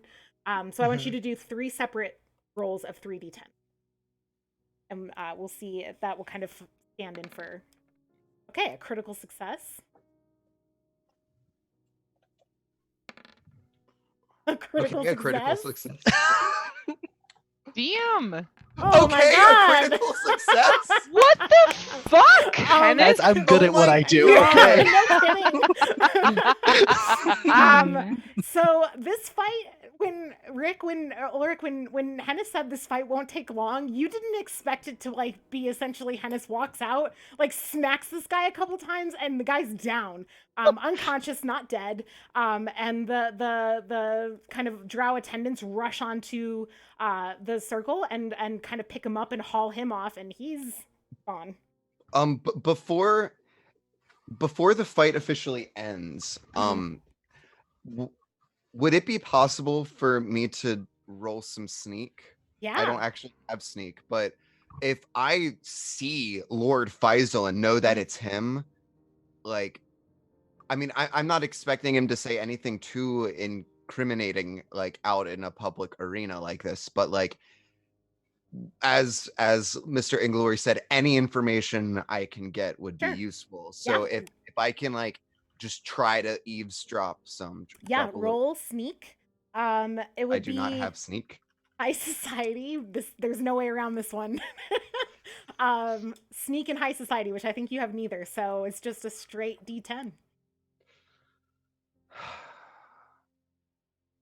Another critical success? Oh wait, why did I roll 2? I did not mean to roll 2. That's fine. Yeah, just roll 1. Yeah. Okay, that is a success with no stress. Yay! All right, yeah. So we'll say you kind of sneak. There's other Drow attendants to Lord Faisal wearing Faisal masks and very, very similar to your own. Standing around him, you're able to kind of move into their number. A few of them kind of look at you, trying to figure out who you are. But remember, everybody's masked. You could be anyone. And despite kind of the only thing that makes you stand out from them is your robes, right? Your kind of priest robes that you always wear. But apparently not uncommon enough, and you just kind of seem to be part of the group. And that is a really, really fucking good move, because right around the time that that Venice's match ends, you do see someone that you recognize heading directly for Faisal. This is Amandu with his mask on. He is obviously very unwell. You want to know which NPC needs your help? This man needs your help. He is staggering. My God. He is drunk. He is high. He is starting to like look like he's about to like point and shout at Faisal. Like he is not in his right mind. And your decision to kind of move yourself here actually has put you in place to intercept him. Can I be there too? Yeah, so the fight ends, and yes, with your ability, What's your ability? Yes, please let me read that off for everyone else. Once per session, insert yourself into a situation where you are not currently present, so long as there is some conceivable way you could get in there. Oh yeah. Hell yeah. Hey, can I be there too? Nope. Damn it. Clear on the other side of the city. All right. So there is magic. Hennis kind of clocks this happening, sees Rick kind of moving to intercept a person who Hennis can also tell is and puts 2 and 2 together, and using his ability inserts himself with Rick side by side in the path of Amandu, who is on his way. Faisal. I'm going to try and pull Amandu out of his direct line towards Faisal. Okay. Is Ulrich doing anything? Yeah, I mean, I was literally going to do the same thing. Okay. And I was going to try to, like, well, I don't know that he's, severely inebriated. I just know he has, like, kind of a vague look of rage or something. Yeah, well, so he has his mask on, but, like, you can tell from his, like, he's kind of staggering. He's not walking straight. His body language is just that kind of like clunky body language of a person who is inebriated, right? Okay, all right. So yeah, I would easily assume, easily assume from what you see that he is not. So I just run up to him, and I assume Hennis is also there, but I like, I'm not like forcibly grabbing him by his shoulders, but I'm like, I'm like, Amandu, are you all right? You're kind of sauntering around, and you left the bar. I'm gonna talk to and he starts to kind of move like he's gonna shove you. He's Dead set. No, I don't quite think that's a good idea right now. I just like get out of my. I need to talk. He's trying to fucking tear down, and he's just. Listen, Amandu. Anytime, but right now, because you are in no state to talk to anyone except for me. All right. I would like you to roll compel, since you have a bond with Amandu. He's compelled to listen to you. I do not have compel. Okay. This would be compel, low society, and you can take a help from Hennis, who's standing there physically blocking. So Okay, that would be 3d10 then. Hennis. Yes. Yes. Okay. Nice. A very, very important critical success. Well done. Hell yeah. Yeah. So he's like doing the thing where he's like, I'm gonna get him. I'm gonna get him. Yes, you are, but not today. Yes, he lets you steer him clear of this situation. Really done. Amandu, this is worse than just alcohol. How much did you have to drink? I don't know. The Sam Malone was giving me whiskey, and then something about Sam Malone, that's a dumb name. Got him. Got him. Giving me whiskey, and then I don't know, something about Dagger 2.0, but I think it was, and he's like, he kind of shoves his mask up and like rubs at his nose, especially. He's like, I think it was just bad Dagger, man. Oh, geez. I think he might. I'd kind of lean over Hans. I think he might need something to like flush his system because he does not look or sound good. What were you thinking? Perhaps. I think we might need to head down to the apartment now. Do you think that you could make it there with him by yourself? I know that this is very important, but I think that we may have created ourselves a good opening with Faisal. If perhaps I can explain that we just helped him in the way that we did. Do you want to make a scene out of it? I was not hoping to make another scene tonight, but Okay. if it must be done. You know what? Never mind.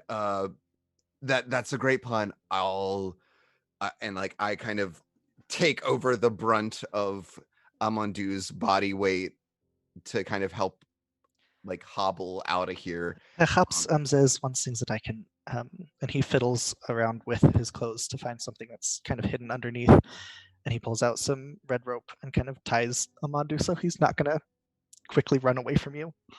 Okay. Hennis would also know that in those dressing rooms underneath the arena, there's first aid stuff that you're not a healer. I don't think you have anything related to healing. I do. But yeah, Rick does. I have a healer's kit. You have. Yeah. I have and healer's kit. Describe it. And I have the Okay. Faisal's masks. Okay, yeah. So you have a healer's kit. You know, if you want to say that there's something in there that you think would like help stabilize or bring Amandu down, I mean, we know that you were feeling Malak at least before, so you would probably have something to do with addiction, right? Is your kind of yeah, like whatever chemical they use to kind of like literally like help flush out your system when you've taken things you shouldn't have. Yeah. So you can roll fix and low society. And if Hennis is sticking around to help with this, you can take the help action. Help action, like D&D. Yeah. So I guess narratively speaking, I would just ask Hennis, can you just kind of hold him still while I give this to him? Yes, Very I will briefly. go right afterwards. Yes. Yeah. Okay. All right. Great. Yeah. Let's see. I will say I have... did not tie him then. Yeah, Okay, you can yeah. do that Yeah. afterwards. Yeah, because he'll still be out of it. He Yeah, just you won't can be- just give me the rope. I'll take care of the time. Oh no, I will Um, not give you that rope. That's my god rope. Okay, then don't do that. Yeah, so I have fix and I Okay. have low society, so Perfect. that's 3 for me, and then 1 from Hennis, so 4d10, which is the max 4d10. you can roll in a situation. So Okay, cool. okay, so the 9 is a full Oh, success. there was a 9. Okay. Yeah, All right, I didn't you see were the like, 9. no. 9 is a full success. Yeah, so you kind of take stock of like what you have, what you think Amandu likely has in his system, pull out some stuff from your healer's kit, shove it down the kid's throat, and as soon as this is done, Hennis kind of scurries off, but Amandu like kind of sits down and takes a minute, and after a minute, I mean, he's still in a bad way, but he is significantly calmer than he was before. Dagger makes people aggressive, Yeah. and so this kind of brings him a lot further down. And we can say, I mean, like, this is the second time that you've kind of healed or helped him, right? Because the Malak and everything. This is the second time today. No, Yeah, technically. but like that kind of like building on that bond and with your bedside manner, like this could turn into a permanent bond with Amandu, right? Instead of a temporary one. All right, so you kind of take take Amandu out, I presume, into the streets. Yeah, and but as we're walking out, we're heading towards what was the like catacomb-esque thing called? The Vermissian? The Vermissian. Okay, yeah. Vermissian, with a V at the beginning. Vermissian. Okay, yeah. So we're heading towards that, and I'm like, all right, Amandu, next time you want to take illicit drugs, you know me. You know what I do. I didn't think I had to make this clear, but next time, instead of jumping straight to Dagger 2.0, maybe you should try butter knife.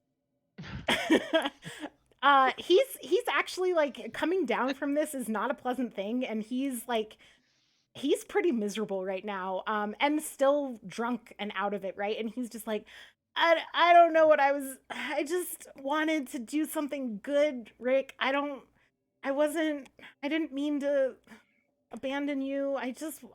Fuck that guy. Fuck Yeah, that guy. absolutely, but maybe a little quieter. Fuck that guy. Right. Is Amandu a drunk sorority girl right now? 'Cause that's A kind little bit. With a lot of PTSD. Yeah. What That's who he is. Don't get me wrong, Amandu. I am absolutely on the same page as you. We're going to do everything we can, and I know you had your best interests at heart.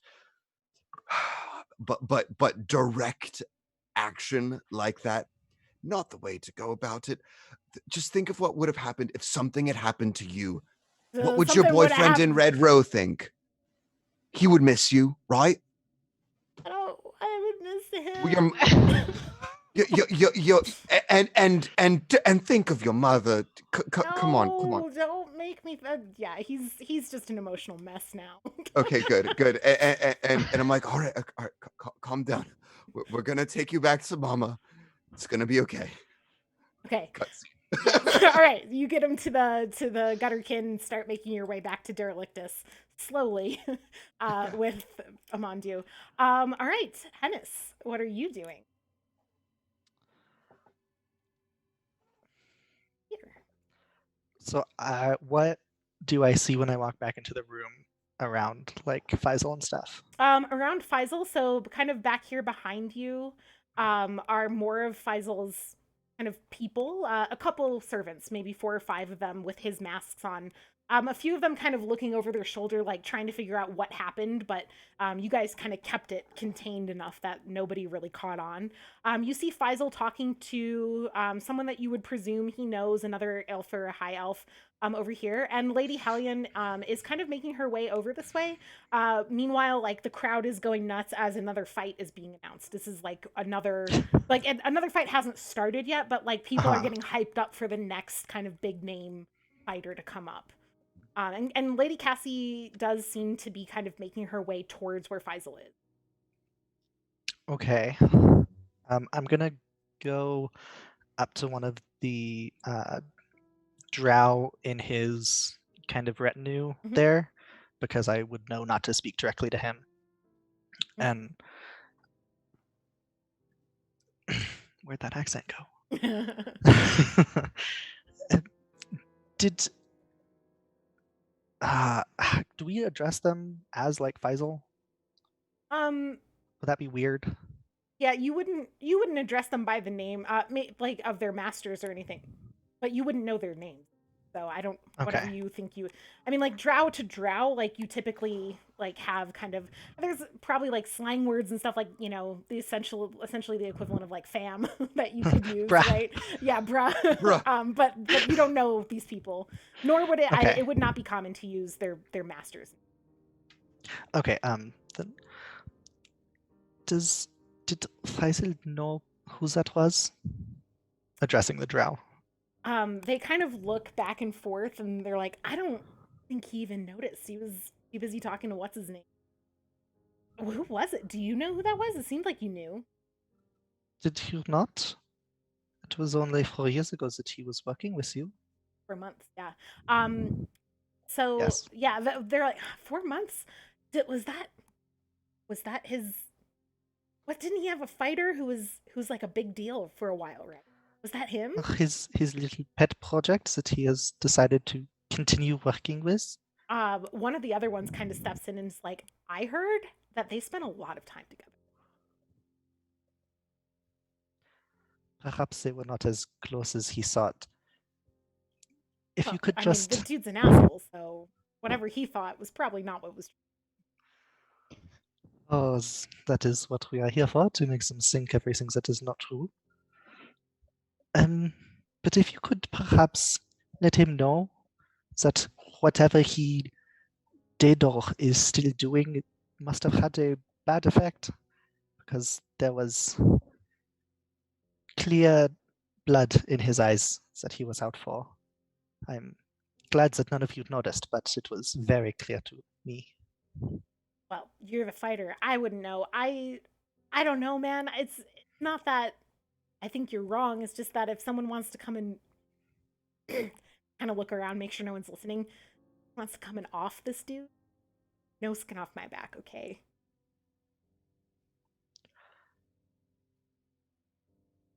I'm just gonna give like an awkward laugh and then go and walk over towards Cassie. Okay. She's kind of starting to engage in conversation now with Faisal, and she sees you walking over, and she's like, "Ah, good, Hennis, come here," and she gestures you over. And Faisal is talking now. There's like besides Lady Cassie, there's like the other high elf that he was talking to. So there's a few people now, having seen kind of the lady of the arena coming over here, are paying attention. So you now have eyes on you. And she kind of like lays her hand on your back, and she looks at Faisal and she says, "Now, Faisal, Hennis tells me that you're meddling with affairs in Derelictus. What are you doing, Faisal?" And he kind of laughs and is, "Oh, Derelictus. Oh, you've heard some weird rumors." And you, knowing that he's lying through his teeth, like, you can hear that he is uncomfortable in lying about this. Whether or not the others in the room listening clock this as a lie is unknown to you. But you think pretty obviously this sounds like a man trying to be like, no. Right? And I'm gonna push it. Okay. Then why was someone from Derelictus here? An old fighter of yours that should have no reason to come back after all that you put him through. What, a fighter of mine? Are you talking about Amandu? Oh, is that his name? I did not know. He kind of scoffs. He, like, again, masked. You can't read expressions, but if his body kind of like tenses, right? And he looks at Cassie and he says, "Is this how you let your servants talk to other high elves around here? If he were my servant," and he looks over at his own servants and then shakes his head.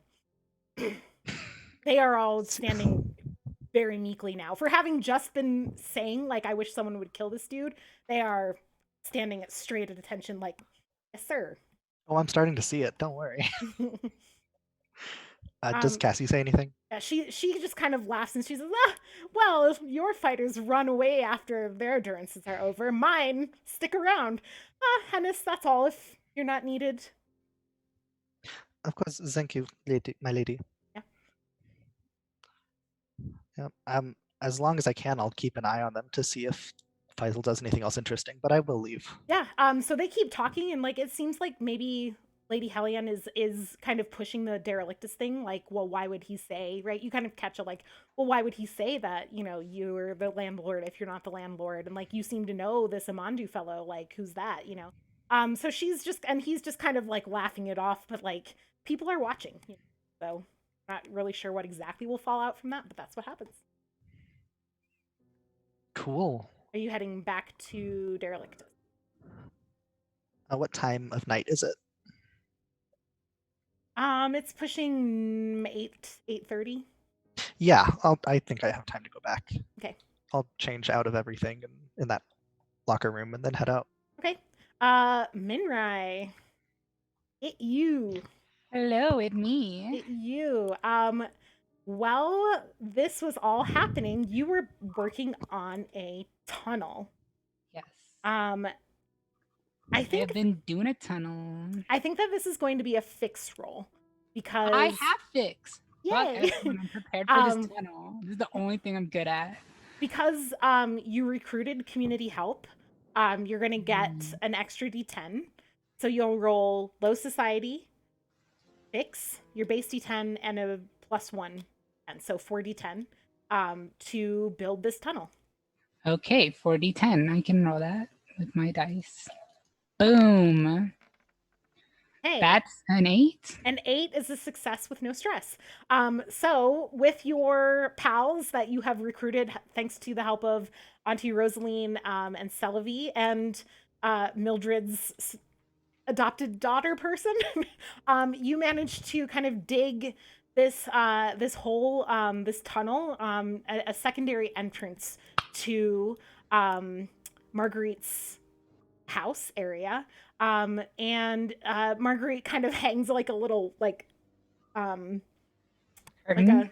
like a curtain to kind of keep privacy. But this is just how it's gonna be now. All right. She can just fill the tunnel with spiders, then nobody will want to go through It's it. true. It's not much of a tunnel either. Like there's not that much space between these basements and things. There's just enough to crawl in. Yeah, and you do kind of like encounter some like structural things that you have to like dig around a little bit, but for the most part, like not hard to do. This isn't solidly built foundations. This is shitty slums in the worst part of town. So you build this tunnel, and once you've built the tunnel, your kind of crew of helpers start to disperse back to their... Okay, before they disperse. Okay.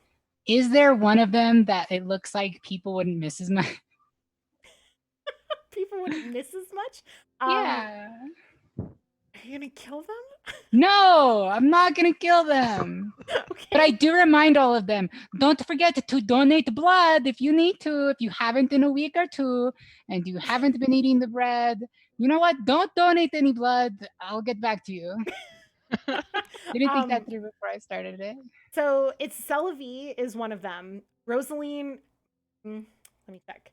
I don't think it's Rosaline. I think it's the other auntie. Their name. Nadia. Nope, it is Rosaline. Rosaline's son is one of the people who is helping you. He's young, but he's like 1 year away from doing his durance. So like again, 16, 17 kind of area.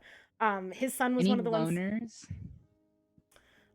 I mean, these are people that Rosaline would think to go to. So no, I think these are people who are plugged into the community, who care about the clutch, who care about kind of the building. Yeah. Well, looks like it's gonna have to be me. Okay.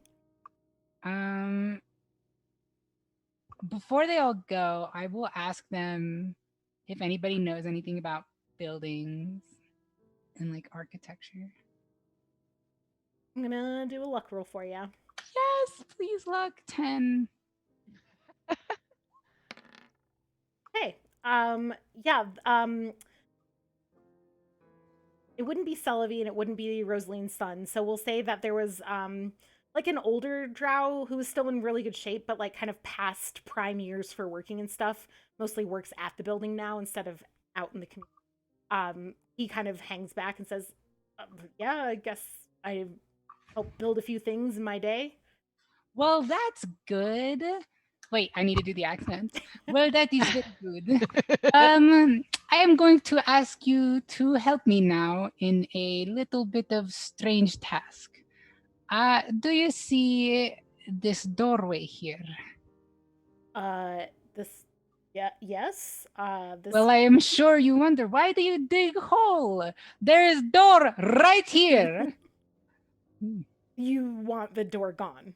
I would like to maybe make rubble of it. Yes. Collapse. Collapse. Collapse. So when you say collapse, you want enough of a collapse that people can't No get looking through. No getting through. No looking through. No thinking about getting through. Okay. Make an investigate check. You can use the investigate skill since you have recruited an expert. So investigate, low society, and then your base D10.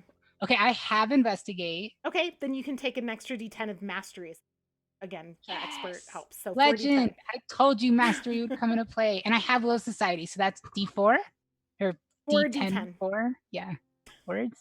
Words are hard. Please. Hey, 9. 7?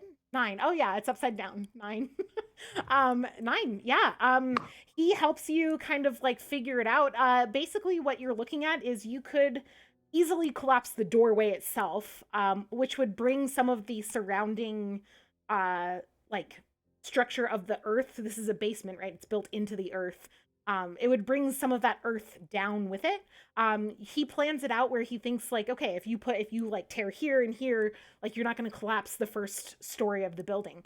However, what he also tells you is there would not be enough rubble from the destruction you could do without hurting the building to fully block off the doorway. Do you think we could bring in rubble from outside? There is a lot of trash and derelictus.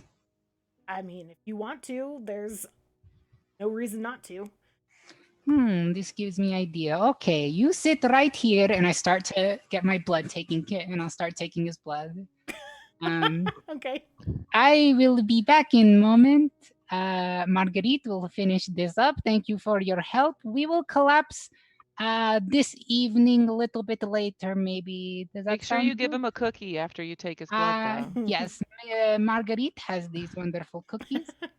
They are made with, well, do not ask. It is not very nice. They are crunchy, though. We do not have oven, but they are very crunchy. I will return. I will leave, and then, okay, so here's a question. Mm-hmm. Those kids are still around, right? They are made with spiders. You got it on the nose. I mean, the kids that were like helping move drugs from Selvi and Zetz. Yeah. Not any kids at all, just in there. Yeah, there's usually kids in the alley playing. This is kind of a normal spot for them to play because Mama Luke's watches out for them and has this deal, according to her, with the ghouls. So they play in this area because they think they're safe from. How much silver do you think silver stress do you think it would take for me to like bribe a bunch of kids to bring me like garbage and rubble? I mean, they're kids. I think exactly. They're dumb too. Yeah, 1 stress to silver will do the job for a group of kids. So I will tell that. I will be like, if you all bring me, I will pay. Listen, gather around, beautiful Drow children. I love you all so much. The future of our people. You are wonderful. Don't ever let them tell you otherwise. Even you, yes, the ugly one. I love you, but I need trash and rubble. This place is full of it. Don't ask me why. I will smack you. Bring it here, put it in the basement, and I will pay you good money. You help your people. That is what matters in this life. Your family. Look around you. These people, they save you.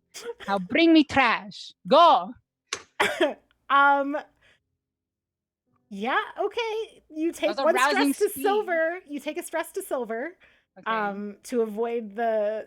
I'm gonna die from silver stress. Speaking of which, that puts you at what, 3? That puts stress? me at bad decisions. All right. You that were puts already at 3, me- weren't you? So. That definitely puts me at 6 total stress. 6 total stress. All right. Here's. Hey, lucky day for Minrai. No Ooh. fallout. So Damn. Sam was really hoping Minrai was about to get like. I think I'm the only one that's taken You fallout Better so show far. up. Don't Yeah. take my family, Yeah. please. They're all I have. All right, you yeah, the mob shows up, breaks your kneecaps. That's the fun. Yeah. Oh God! Bring Mama her All wheelchair. 8 of them. All 8 of her kneecaps All on her 8 spider legs. kneecaps. All right. So yeah, you convince these children to go. They bring rocks and stuff in. I mean, it takes a while, and they're not exactly being super sneaky about it. They're just kids hauling rocks around. But honestly, it's not that suspicious because it's kids and rocks. And that's what they do.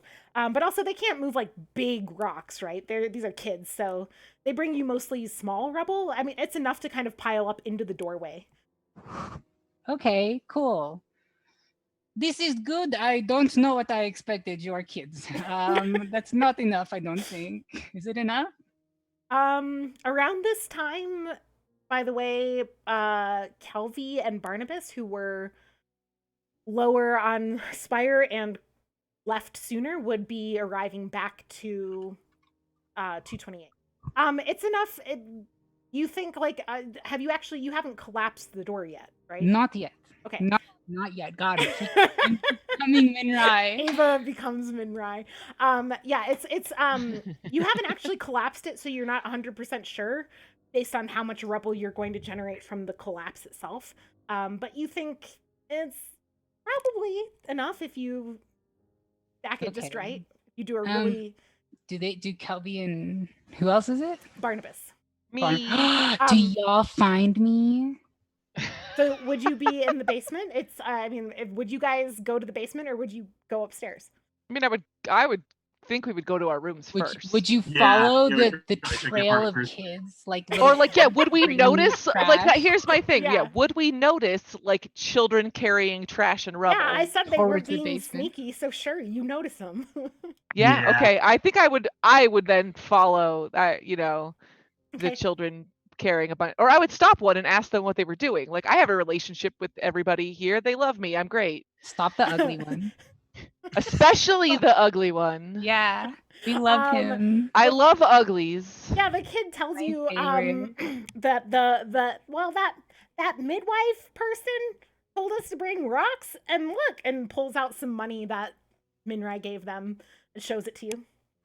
And then carries on down the basement steps. Huh. Do you think we should go check it out, Kelvy? Sure, why not? Yeah. Okay. Okay, we'll go down. Yeah. Make sure that the hyenas nuzzle up against the kids and stuff. Yeah, you they know. love Sweet. Yeah, Sweet Pea nuzzles up. And... You gotta lure them in. You know, if they love sweet pea now, then like, you know, when the time comes and you're a little hungry, it's easier.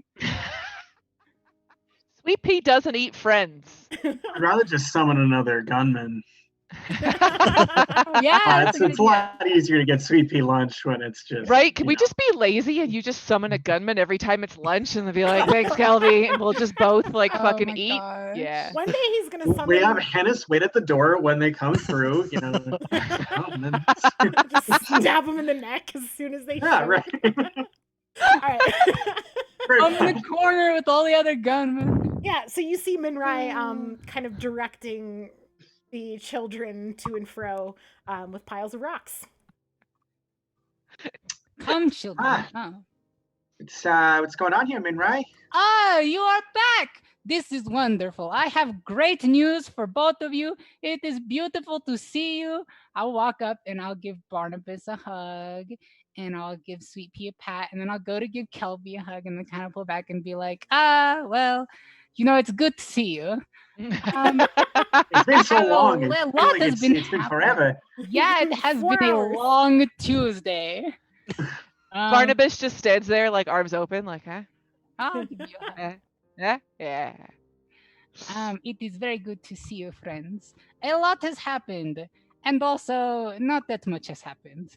I dig tunnel, go to extra apartment, and I'm getting rubble to collapse doorway to hide clutches from inspection tomorrow.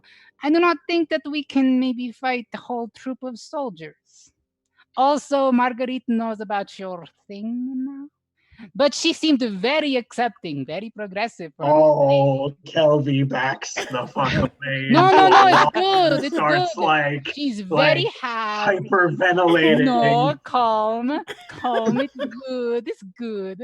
Now that she knows she can help you feel a little better, she's all here for you. She's a good mom. She's like your mom. Do you have a mom?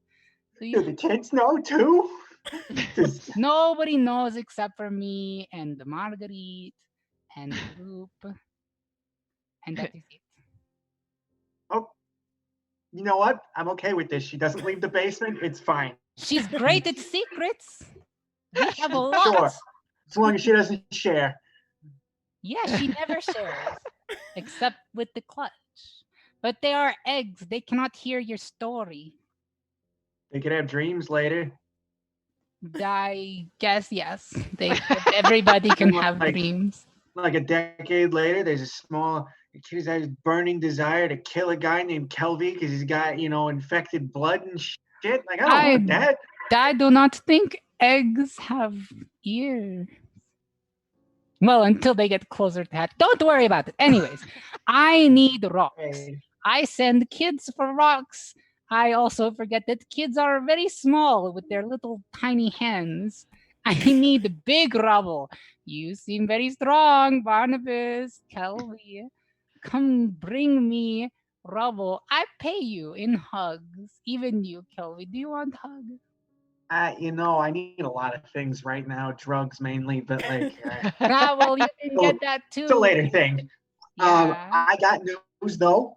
Got some great news. The inspectors and guards tomorrow are gonna still show up because that's probably still the agreed on plan. But I hear their new boss is gonna send them away. And I pull out my deed and show it. What is this paper? I love how excited you are for it. Their new boss, yeah. I'm their new boss. I started a small business. You are their new boss? I took it illegally. You own this. I spent all this very long Tuesday digging this tunnel. Are you telling me you just go out there and you tell them, hey, I own you. Walk off. No, actually, it was a long, drawn-out process that could have gone very wrong many different times, but somehow it did not. Long story, I don't want to tell it in public. Wait. But we haven't just solved everything, Oh, no, by no means. This was just one step of it. Faisal still wants to do all this. Well, Faisal bought it and wants to, make it better right. So demo it and still rebuild it. But now that I'm head of the Harmonious properties, I can. Well. See, here's the thing. I want to get the gang together. The flatmates, and sit down and have you guys advise me as I have no idea what the fuck I'm doing. I'm very knowledgeable in business matters. It's true. That's quick great. question. Huh? Is anyone in the ministry not in the ministry in this room right now? Yeah, Marguerite and the kids are around. You are in the basement. Mind.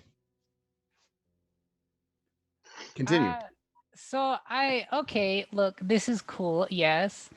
Do we still collapse basement just to be safe? Yes. We can make it look collapsed, sure. Because I know that you own the company, but what about Nezadeh? Nezadeh has been taken care of. They're not dead. I did not kill them. That was a very poor way to. Hey, if you say kill that. Nezade, I have no qualms. That No, piece no. of garbage. You should have killed him. Your enemies are always best. Your enemies are always best kept alive. Because Do you have a gun? Yes. Well, man with gun, man we want dead. Why you not kill? Because if I killed Nessa, then I wouldn't. Well, it's a lot harder to forge a signature than an entire document. At least, for me, I'm a much better typist than I am a calligraphist. So that's a thing that I would have had to do, and then the art of conversation is something that I'm still working on. But I think I did an okay job. Bullets get in the way of that. Okay. Marguerite comes over to you, Minrai, in the middle of all of this and says, Minrai, my spider's telling me that there is something at your door. Not a person, a package. Oh, yes. Just thought maybe you should know that someone left something for you. Amazon delivery. I order spatula long time ago. Finally got to Derelictus. Donkey mail. Okay. Then perhaps we should all go to apartment. I have you met my friend? Building guy. He's giving blood right now. Oh, the building guy is still Building there? guy. I mean, Is that a first He's just name? pale, or like, Is he like a husk? Just like. I mean, if you want building guy to still be there donating blood, then this room is not big. There's no way to have this conversation in private. Okay. So far, I was thinking only Marguerite heard you, so if you want to backpedal on building guy. I'll backpedal on building Okay. guy. Okay, then. Well, I have. He helps me collapse this basement whenever we want. We have a decent amount of rubble. It's fine. Little kids do their best. It's only the fate of like 100 baby, goddammit, eggs. Let us go to apartment. I get package. Hopefully it is not full of spiders. I know Marguerite likes to play jokes. Not all of us like spider swarm. If it were a present from me, I would just give it to you. And she she waves her fingers and a spider crawls out from beside you. Let us go. Okay, so you head back up. So the three of you head up to the apartment. Yeah. Oh my gosh, Drow is on. Yes. All right. So yeah, you head up to the apartment. Everyone's here, but not everyone's actually here. It's just tokens. And yeah, outside the the door is like a it's a little kind of box, and it's wrapped in brown paper and has some twine. And there's a note on it, which you are welcome to look at. I presume. It's just addressed to Minrai? No, it's addressed to apartment 307. Oh, okay. Oh, okay, sure. Sorry. Okay. Well, she said it was mine. Marguerite just told Minrai because. Yeah, and you open up the note, and it says to apartments 307. And it is from Gunzi, the dentist. The dentist, yes. Who was down in the doorway area when you guys stopped the inspection the first time around. And it says, sorry for the delay. Got what you were looking for the horses. Genzi. You don't have horses. This is not something that any of you would have ordered. I'm going to take the box inside before we open it. Yeah. Perhaps he is talking about the ugly kid. All right. You step inside, and as you do, it's like someone else has also been by your apartment and slid a note under the door. Oh my gosh, we get so many fucking secret notes. Sorry. Well, That's why we need a mailbox. We do need a mailbox. Lena, bombs don't exist in this world. Actually, they probably do. I have no idea. God, yeah. So yeah, can you all see the? I typed it underneath so that you could see it. Yeah, because we I totally didn't... can. Yeah, I got it. Okay. Written status report tonight delivered to stall 406 in Hemlock. Code word temple. dash S. Any of us know what the fuck that means? Yes. Yes. You Yeah. would. S is the contact with the ministry who has been communicating with you all. You know that S has asked you to show some initiative, quote unquote, about this whole thing. Right. From the Yes. Yep. from Monday, which was a month ago. So Hemlock refers to the Hemlock Fruit Market, which is like a large open air market where a lot of food, a lot of smuggled goods gets traded. It's a 24-hour kind of bazaar style place. And then code word temple, you would be familiar with. Like, essentially, you would just slip the word temple into conversation as you conversed with the stall owner or whatever. And if they are your fellow ministry operative, they would be on the lookout for the same in order to receive the report from you. Well, I feel like if we just told them we own Harmonious whatever enterprises now, I feel like that would be pretty impressive to them as far as like a progress report goes. Hey, we own the company that I was going fucking to hope so. Not too long after you get these things, I'd say Ulrich and Hennis make it back. You guys were definitely a little bit later, but it doesn't take forever to get down Spire. So, and there's actually a lot of easier ways to get down than up because you don't have to climb as much. There's ways that you can kind of like slide or ride things down. So it's actually faster to go down Spire than up. So I presume Ulrich is dropping Amandu off. Or I feel like he's probably just inches from passing out. So I kind easily. of just, basically lay him down in his bed and then leave. Okay. And maybe I like put a little glass of water with Malak infused next to his bed. All right. Mama is not in the apartment. So but you would know she's usually up on the roof talking to the ghouls. So okay, all right. Around so I'm the not concerned. Okay. And then you meet up not too long after that, Hennis, because Hennis would have made his way faster than Ulrich could have with half incapacitated Amandu on his shoulder. So it doesn't take much longer than that for Hennis to show up. Maybe I would like to wrap up around now, so like a 5-minute if you guys want to convene on like next moves, write any notes down. And did we open that package yet? I heard that there was a note attached, but did we open the actual package? We did not. The note was what was under the door. But it was something weird about horses. It's probably drugs. Let's open the package. I'm hoping it's drugs. Kelby, do you have it? Yeah, I'll go ahead and open it. Okay. You open it up and it is drugs, but it's not drugs that you would want to take. You see that this is labeled with another handwritten note from Gunzi. It says laxatives, and there is enough to take out, say, a garrison of guards. Oh, yes! Time to give him the shit. So why did I even Gunzi, the tunnel? Crazy shit. The tunnel is great. Wow. Who likes baking? I love to cook. Hey, Barnabas, Great. would you This like is a to later cook? thing. We'll have a baking montage. Yeah. Maybe we can get a man in here and take him out and then bake him into laxative cake. I don't know if we. Okay, let's go over what we've accomplished in the very general terms for our status report. Kelby? So long and short, I now own Harmonious Properties. Owns Harmonious Properties. Did he just say what I think he just said? Yeah. I was very surprised. That could not be.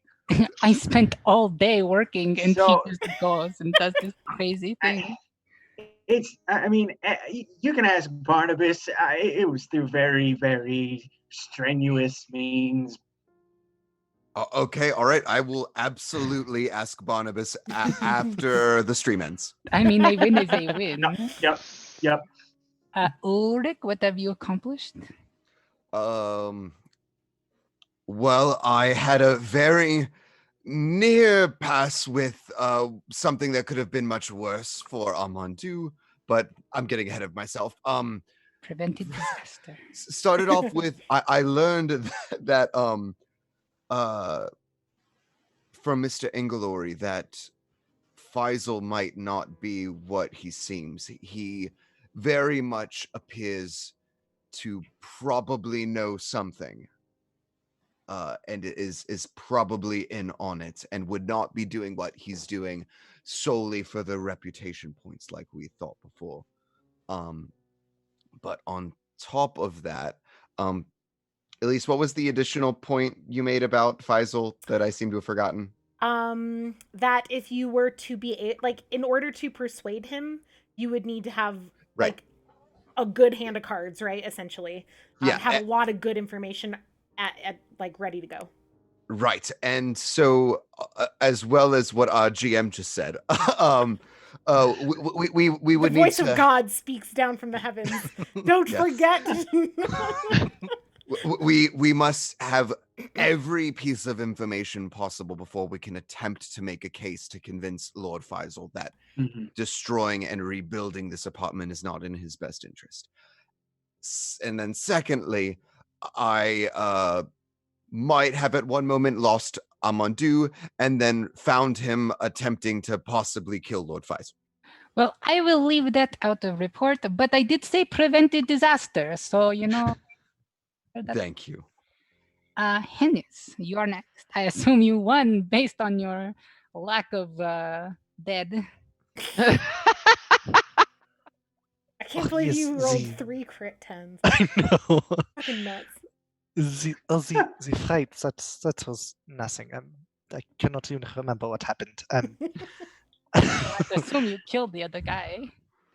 It was not so tonight. It is not always. This was a better night, I can actually agree with what Rick has said. The topic of Der Relictus was brought up in front of Faisal, and he very, very clearly did not want to speak about it. He is not doing this to be the next big thing in the news with the High Elves. He does not think they will be interested in it. He knows better. This will perhaps change our plans, but that is all I have to report. Okay, and Barnabas, did the Sweet Pea get snack? That is most important question. Yeah, Sweet Pea got a full meal thanks to Kelvy and his... Do I know that Kelvy did it, or do I just think a dude? No, I just think a dude rushed in. We haven't talked about it at all. We haven't talked about it. Well, I guess maybe when we walked down Spire, did you? It was just the two of us and a I summoned trash that kid. guy with a gun. Would you have told me? If or? you didn't bring anything up about, I don't know. If you would have brought it up, Kelvin. I probably would have said like, "Wow, it's pretty fucking crazy that a guy tried to kill him while we were there. How did you even know?" It's almost like sometimes I say things and they happen. It's really weird. Can you do that more often for Sweet Pea to get fed? This is how Sweet Pea gets I her have to snacks figure from out now if they're real first. Like they exist outside. Like, am I pulling them out of a story? Or am I pulling them out of, I mean, they tasted city, real. Oh well, if they tasted real, that's good. That's bad. I mean, it's good and bad. I'm glad Sweet Pea got to eat, but like the moral ramifications are horrifying. The one caveat is each of them has a full family. Yeah, so you can do it as many times as you want, but you're a bad bean. You are always yanking someone from their family. I feel like Barnabas would also... what would he report on that's separate from Kelvy? It would be that Nezadeh is... no offense, Kelvy, one of them weird blood people. Yeah, no, that's perfectly fine. I mean, yeah. And they're also a coward. Because they don't want to get shot? Because they signed away their whole fucking project because of one thing. They didn't sign away the project. They signed away the company. Yeah. Right. Fair. Barnabas doesn't thinks that people... Barnabas runs in with the fucking hatchet and a hyena. Yeah. So he's very much like, you fucking coward. Sure. And yeah, that's Okay. all he would report. So do we just want to send a status report, or do you think we should send like a coded message? I think that maybe if we keep it pretty brief with general descriptors, it might be good. Like That might, I don't know. I worry that that if that gets intercepted, that's pretty easy to trace back. maybe just first letters. K. Well, owns. No, I mean, I could write an article for the Moonbeam, write it up as a short story tonight, and then take it over. So it just looks like it's a. Well, I'm assuming we're It's a giving it to a newspaper person we like would clipping. know or recognize. Well, or there's am I a wrong? code word. Yeah. It's getting put in a stall. Oh, I thought there would be like a person at the stall. There will be a No. person. Have we no, done no, this it's- before? There will be Oh. a person at the stall. Yes, that is true. The 'Cause stall, we have a like, yeah. yeah, the code word like is meant to like if you slip it into conversation and they like return it essentially, like it's a known pattern for you all that identifies them as your contact at stall 406. Right. So I Got think there's it. like an Okay. actual person we're Okay. gonna hand a Yes. note to. And Yes, I that is can correct. I can use my ability to tell what they care about. So worst case scenario, if it's like super sus, I can try and figure it out and be like, what are your motivations? Guys, if we don't deliver this note tonight, next game will still be Thursday. Okay, We're I'll go. delivering I'll in tease the you. next game. We all- Next we all game. run. No, I'll go Next do it. game. I'll go Next do it. game. Like I feel like like Sweepy and I are fine to go and take a walk to Okay. the stalls and drop it off. If Are you ready for Unless- this Tuesday to end? other people want to do Yes! it, but like I'm happy to go for a walk with Barnabas because I kind of still need to like clear my head from everything. Okay. and you can pet Sweepy while we walk. So Yes. Yeah. Okay. Are we gonna? yes, we're walking to, Yes. with the handwritten note to the Okay. stall. Okay. Yeah. So you know the way to Hemlock Fruit Market. You know the way around it. You've been here many times. This is an establishment in Derelictus. Yeah, and it's like a farmer's market where people just kind of like pop up with stalls but like the stalls are numbered and like the numbers are always in the same spot. So stall 406 is always where stall 406 is. But it's different people there at different times based on who paid to like have that spot. And there is a stall there, and it's got it's set up, it's just a single person kind of vendor stall. And it's got trinkets of all things. It's not a very common thing in Derelictus, but common enough in the Hemlock Fruit Market. Sometimes sold to like essentially tourists. Sometimes tourists come through Derelictus and like, ooh, look at the poor people, and like buy things. And sometimes like as like a gift, right? This would be like little carved things. And the person sitting behind the stall, there's not a lot of business this time of day. Actually, it doesn't matter in Derelictus. There's the same amount of business there ever is because it's perpetual twilight. Right. But and they're sitting there. They finish up with another customer and they look up at you and, hello, can I help you? And what are they selling? I'm sorry. Trinkets, like little Just like trinkets. gifts that you would give to someone on a birthday or whatever. Okay, I walk over and pick something up. What do I pick up? There's like a Sorry. little no, that's okay. A little wooden carved like boat. Little wooden boat. Nicely carved. Cool. I would be like, hey, did you make this? Oh, I didn't make it. Starting but, conversation. one of the other people who helps me run the stall made it. They're not here right now. I kind of walk over and I'm like, oh wow, this is really neat. I'm sure the kids would love it. I should bring it to Temple. Oh, would that be the Temple of Limier? Which is the temple, yeah, your god, like you're wearing Lejean robe. Yes. Yeah, sure. Yeah. But that's just kind of like the same thing of like the returning the word, right? Temple is kind of the Okay. Yeah. For sure. Absolutely. I'm sure they would love this. This is amazing. Can I, like, when I put the boat down, sleight of hand, slide the paper Yeah. down there to be sneaky? Not that nobody's fucking looking, but you Yeah, know. I mean, like I'm not gonna make you roll sneak for this. I think that this is like It's a purely sting. easy. Yeah, and the person kind of reaches High out elves to dropping take the boat back from you and like take the paper and kind of nod to you and pocket the paper. And were you interested in anything else at the stall? No. Any of the for the children? Picks up the boat, Before waves it the in your clutch. face. Yeah, for the clutch. Yeah, do you have a clutch discount? Get a humidifier. Are any of you midwives? I mean, No. would I happen Yeah, to? I am. Okay. Sorry. I don't know. I've just exhausted some of my healer's kit stuff. Would I happen to know if they might happen to sell? Not some at of- this stall, but in Hemlock Market, yes, you could easily find what you're looking for. Okay, I don't know how resources work in this game, but I assumed I have used healing things and therefore I need to replenish them. Yes, so basically anything not outside of the ordinary, or anything that is kind of within ordinary spending, we don't keep track of. It's things that would be like bribes or like extreme expenses or like things like that we Okay. do stress to silver on. So there's no need to like, we assume that you have some sort of income flow and outgoing, flow of money, and this would just be included in that. Okay, then I guess I, make my necessary purchases and head out.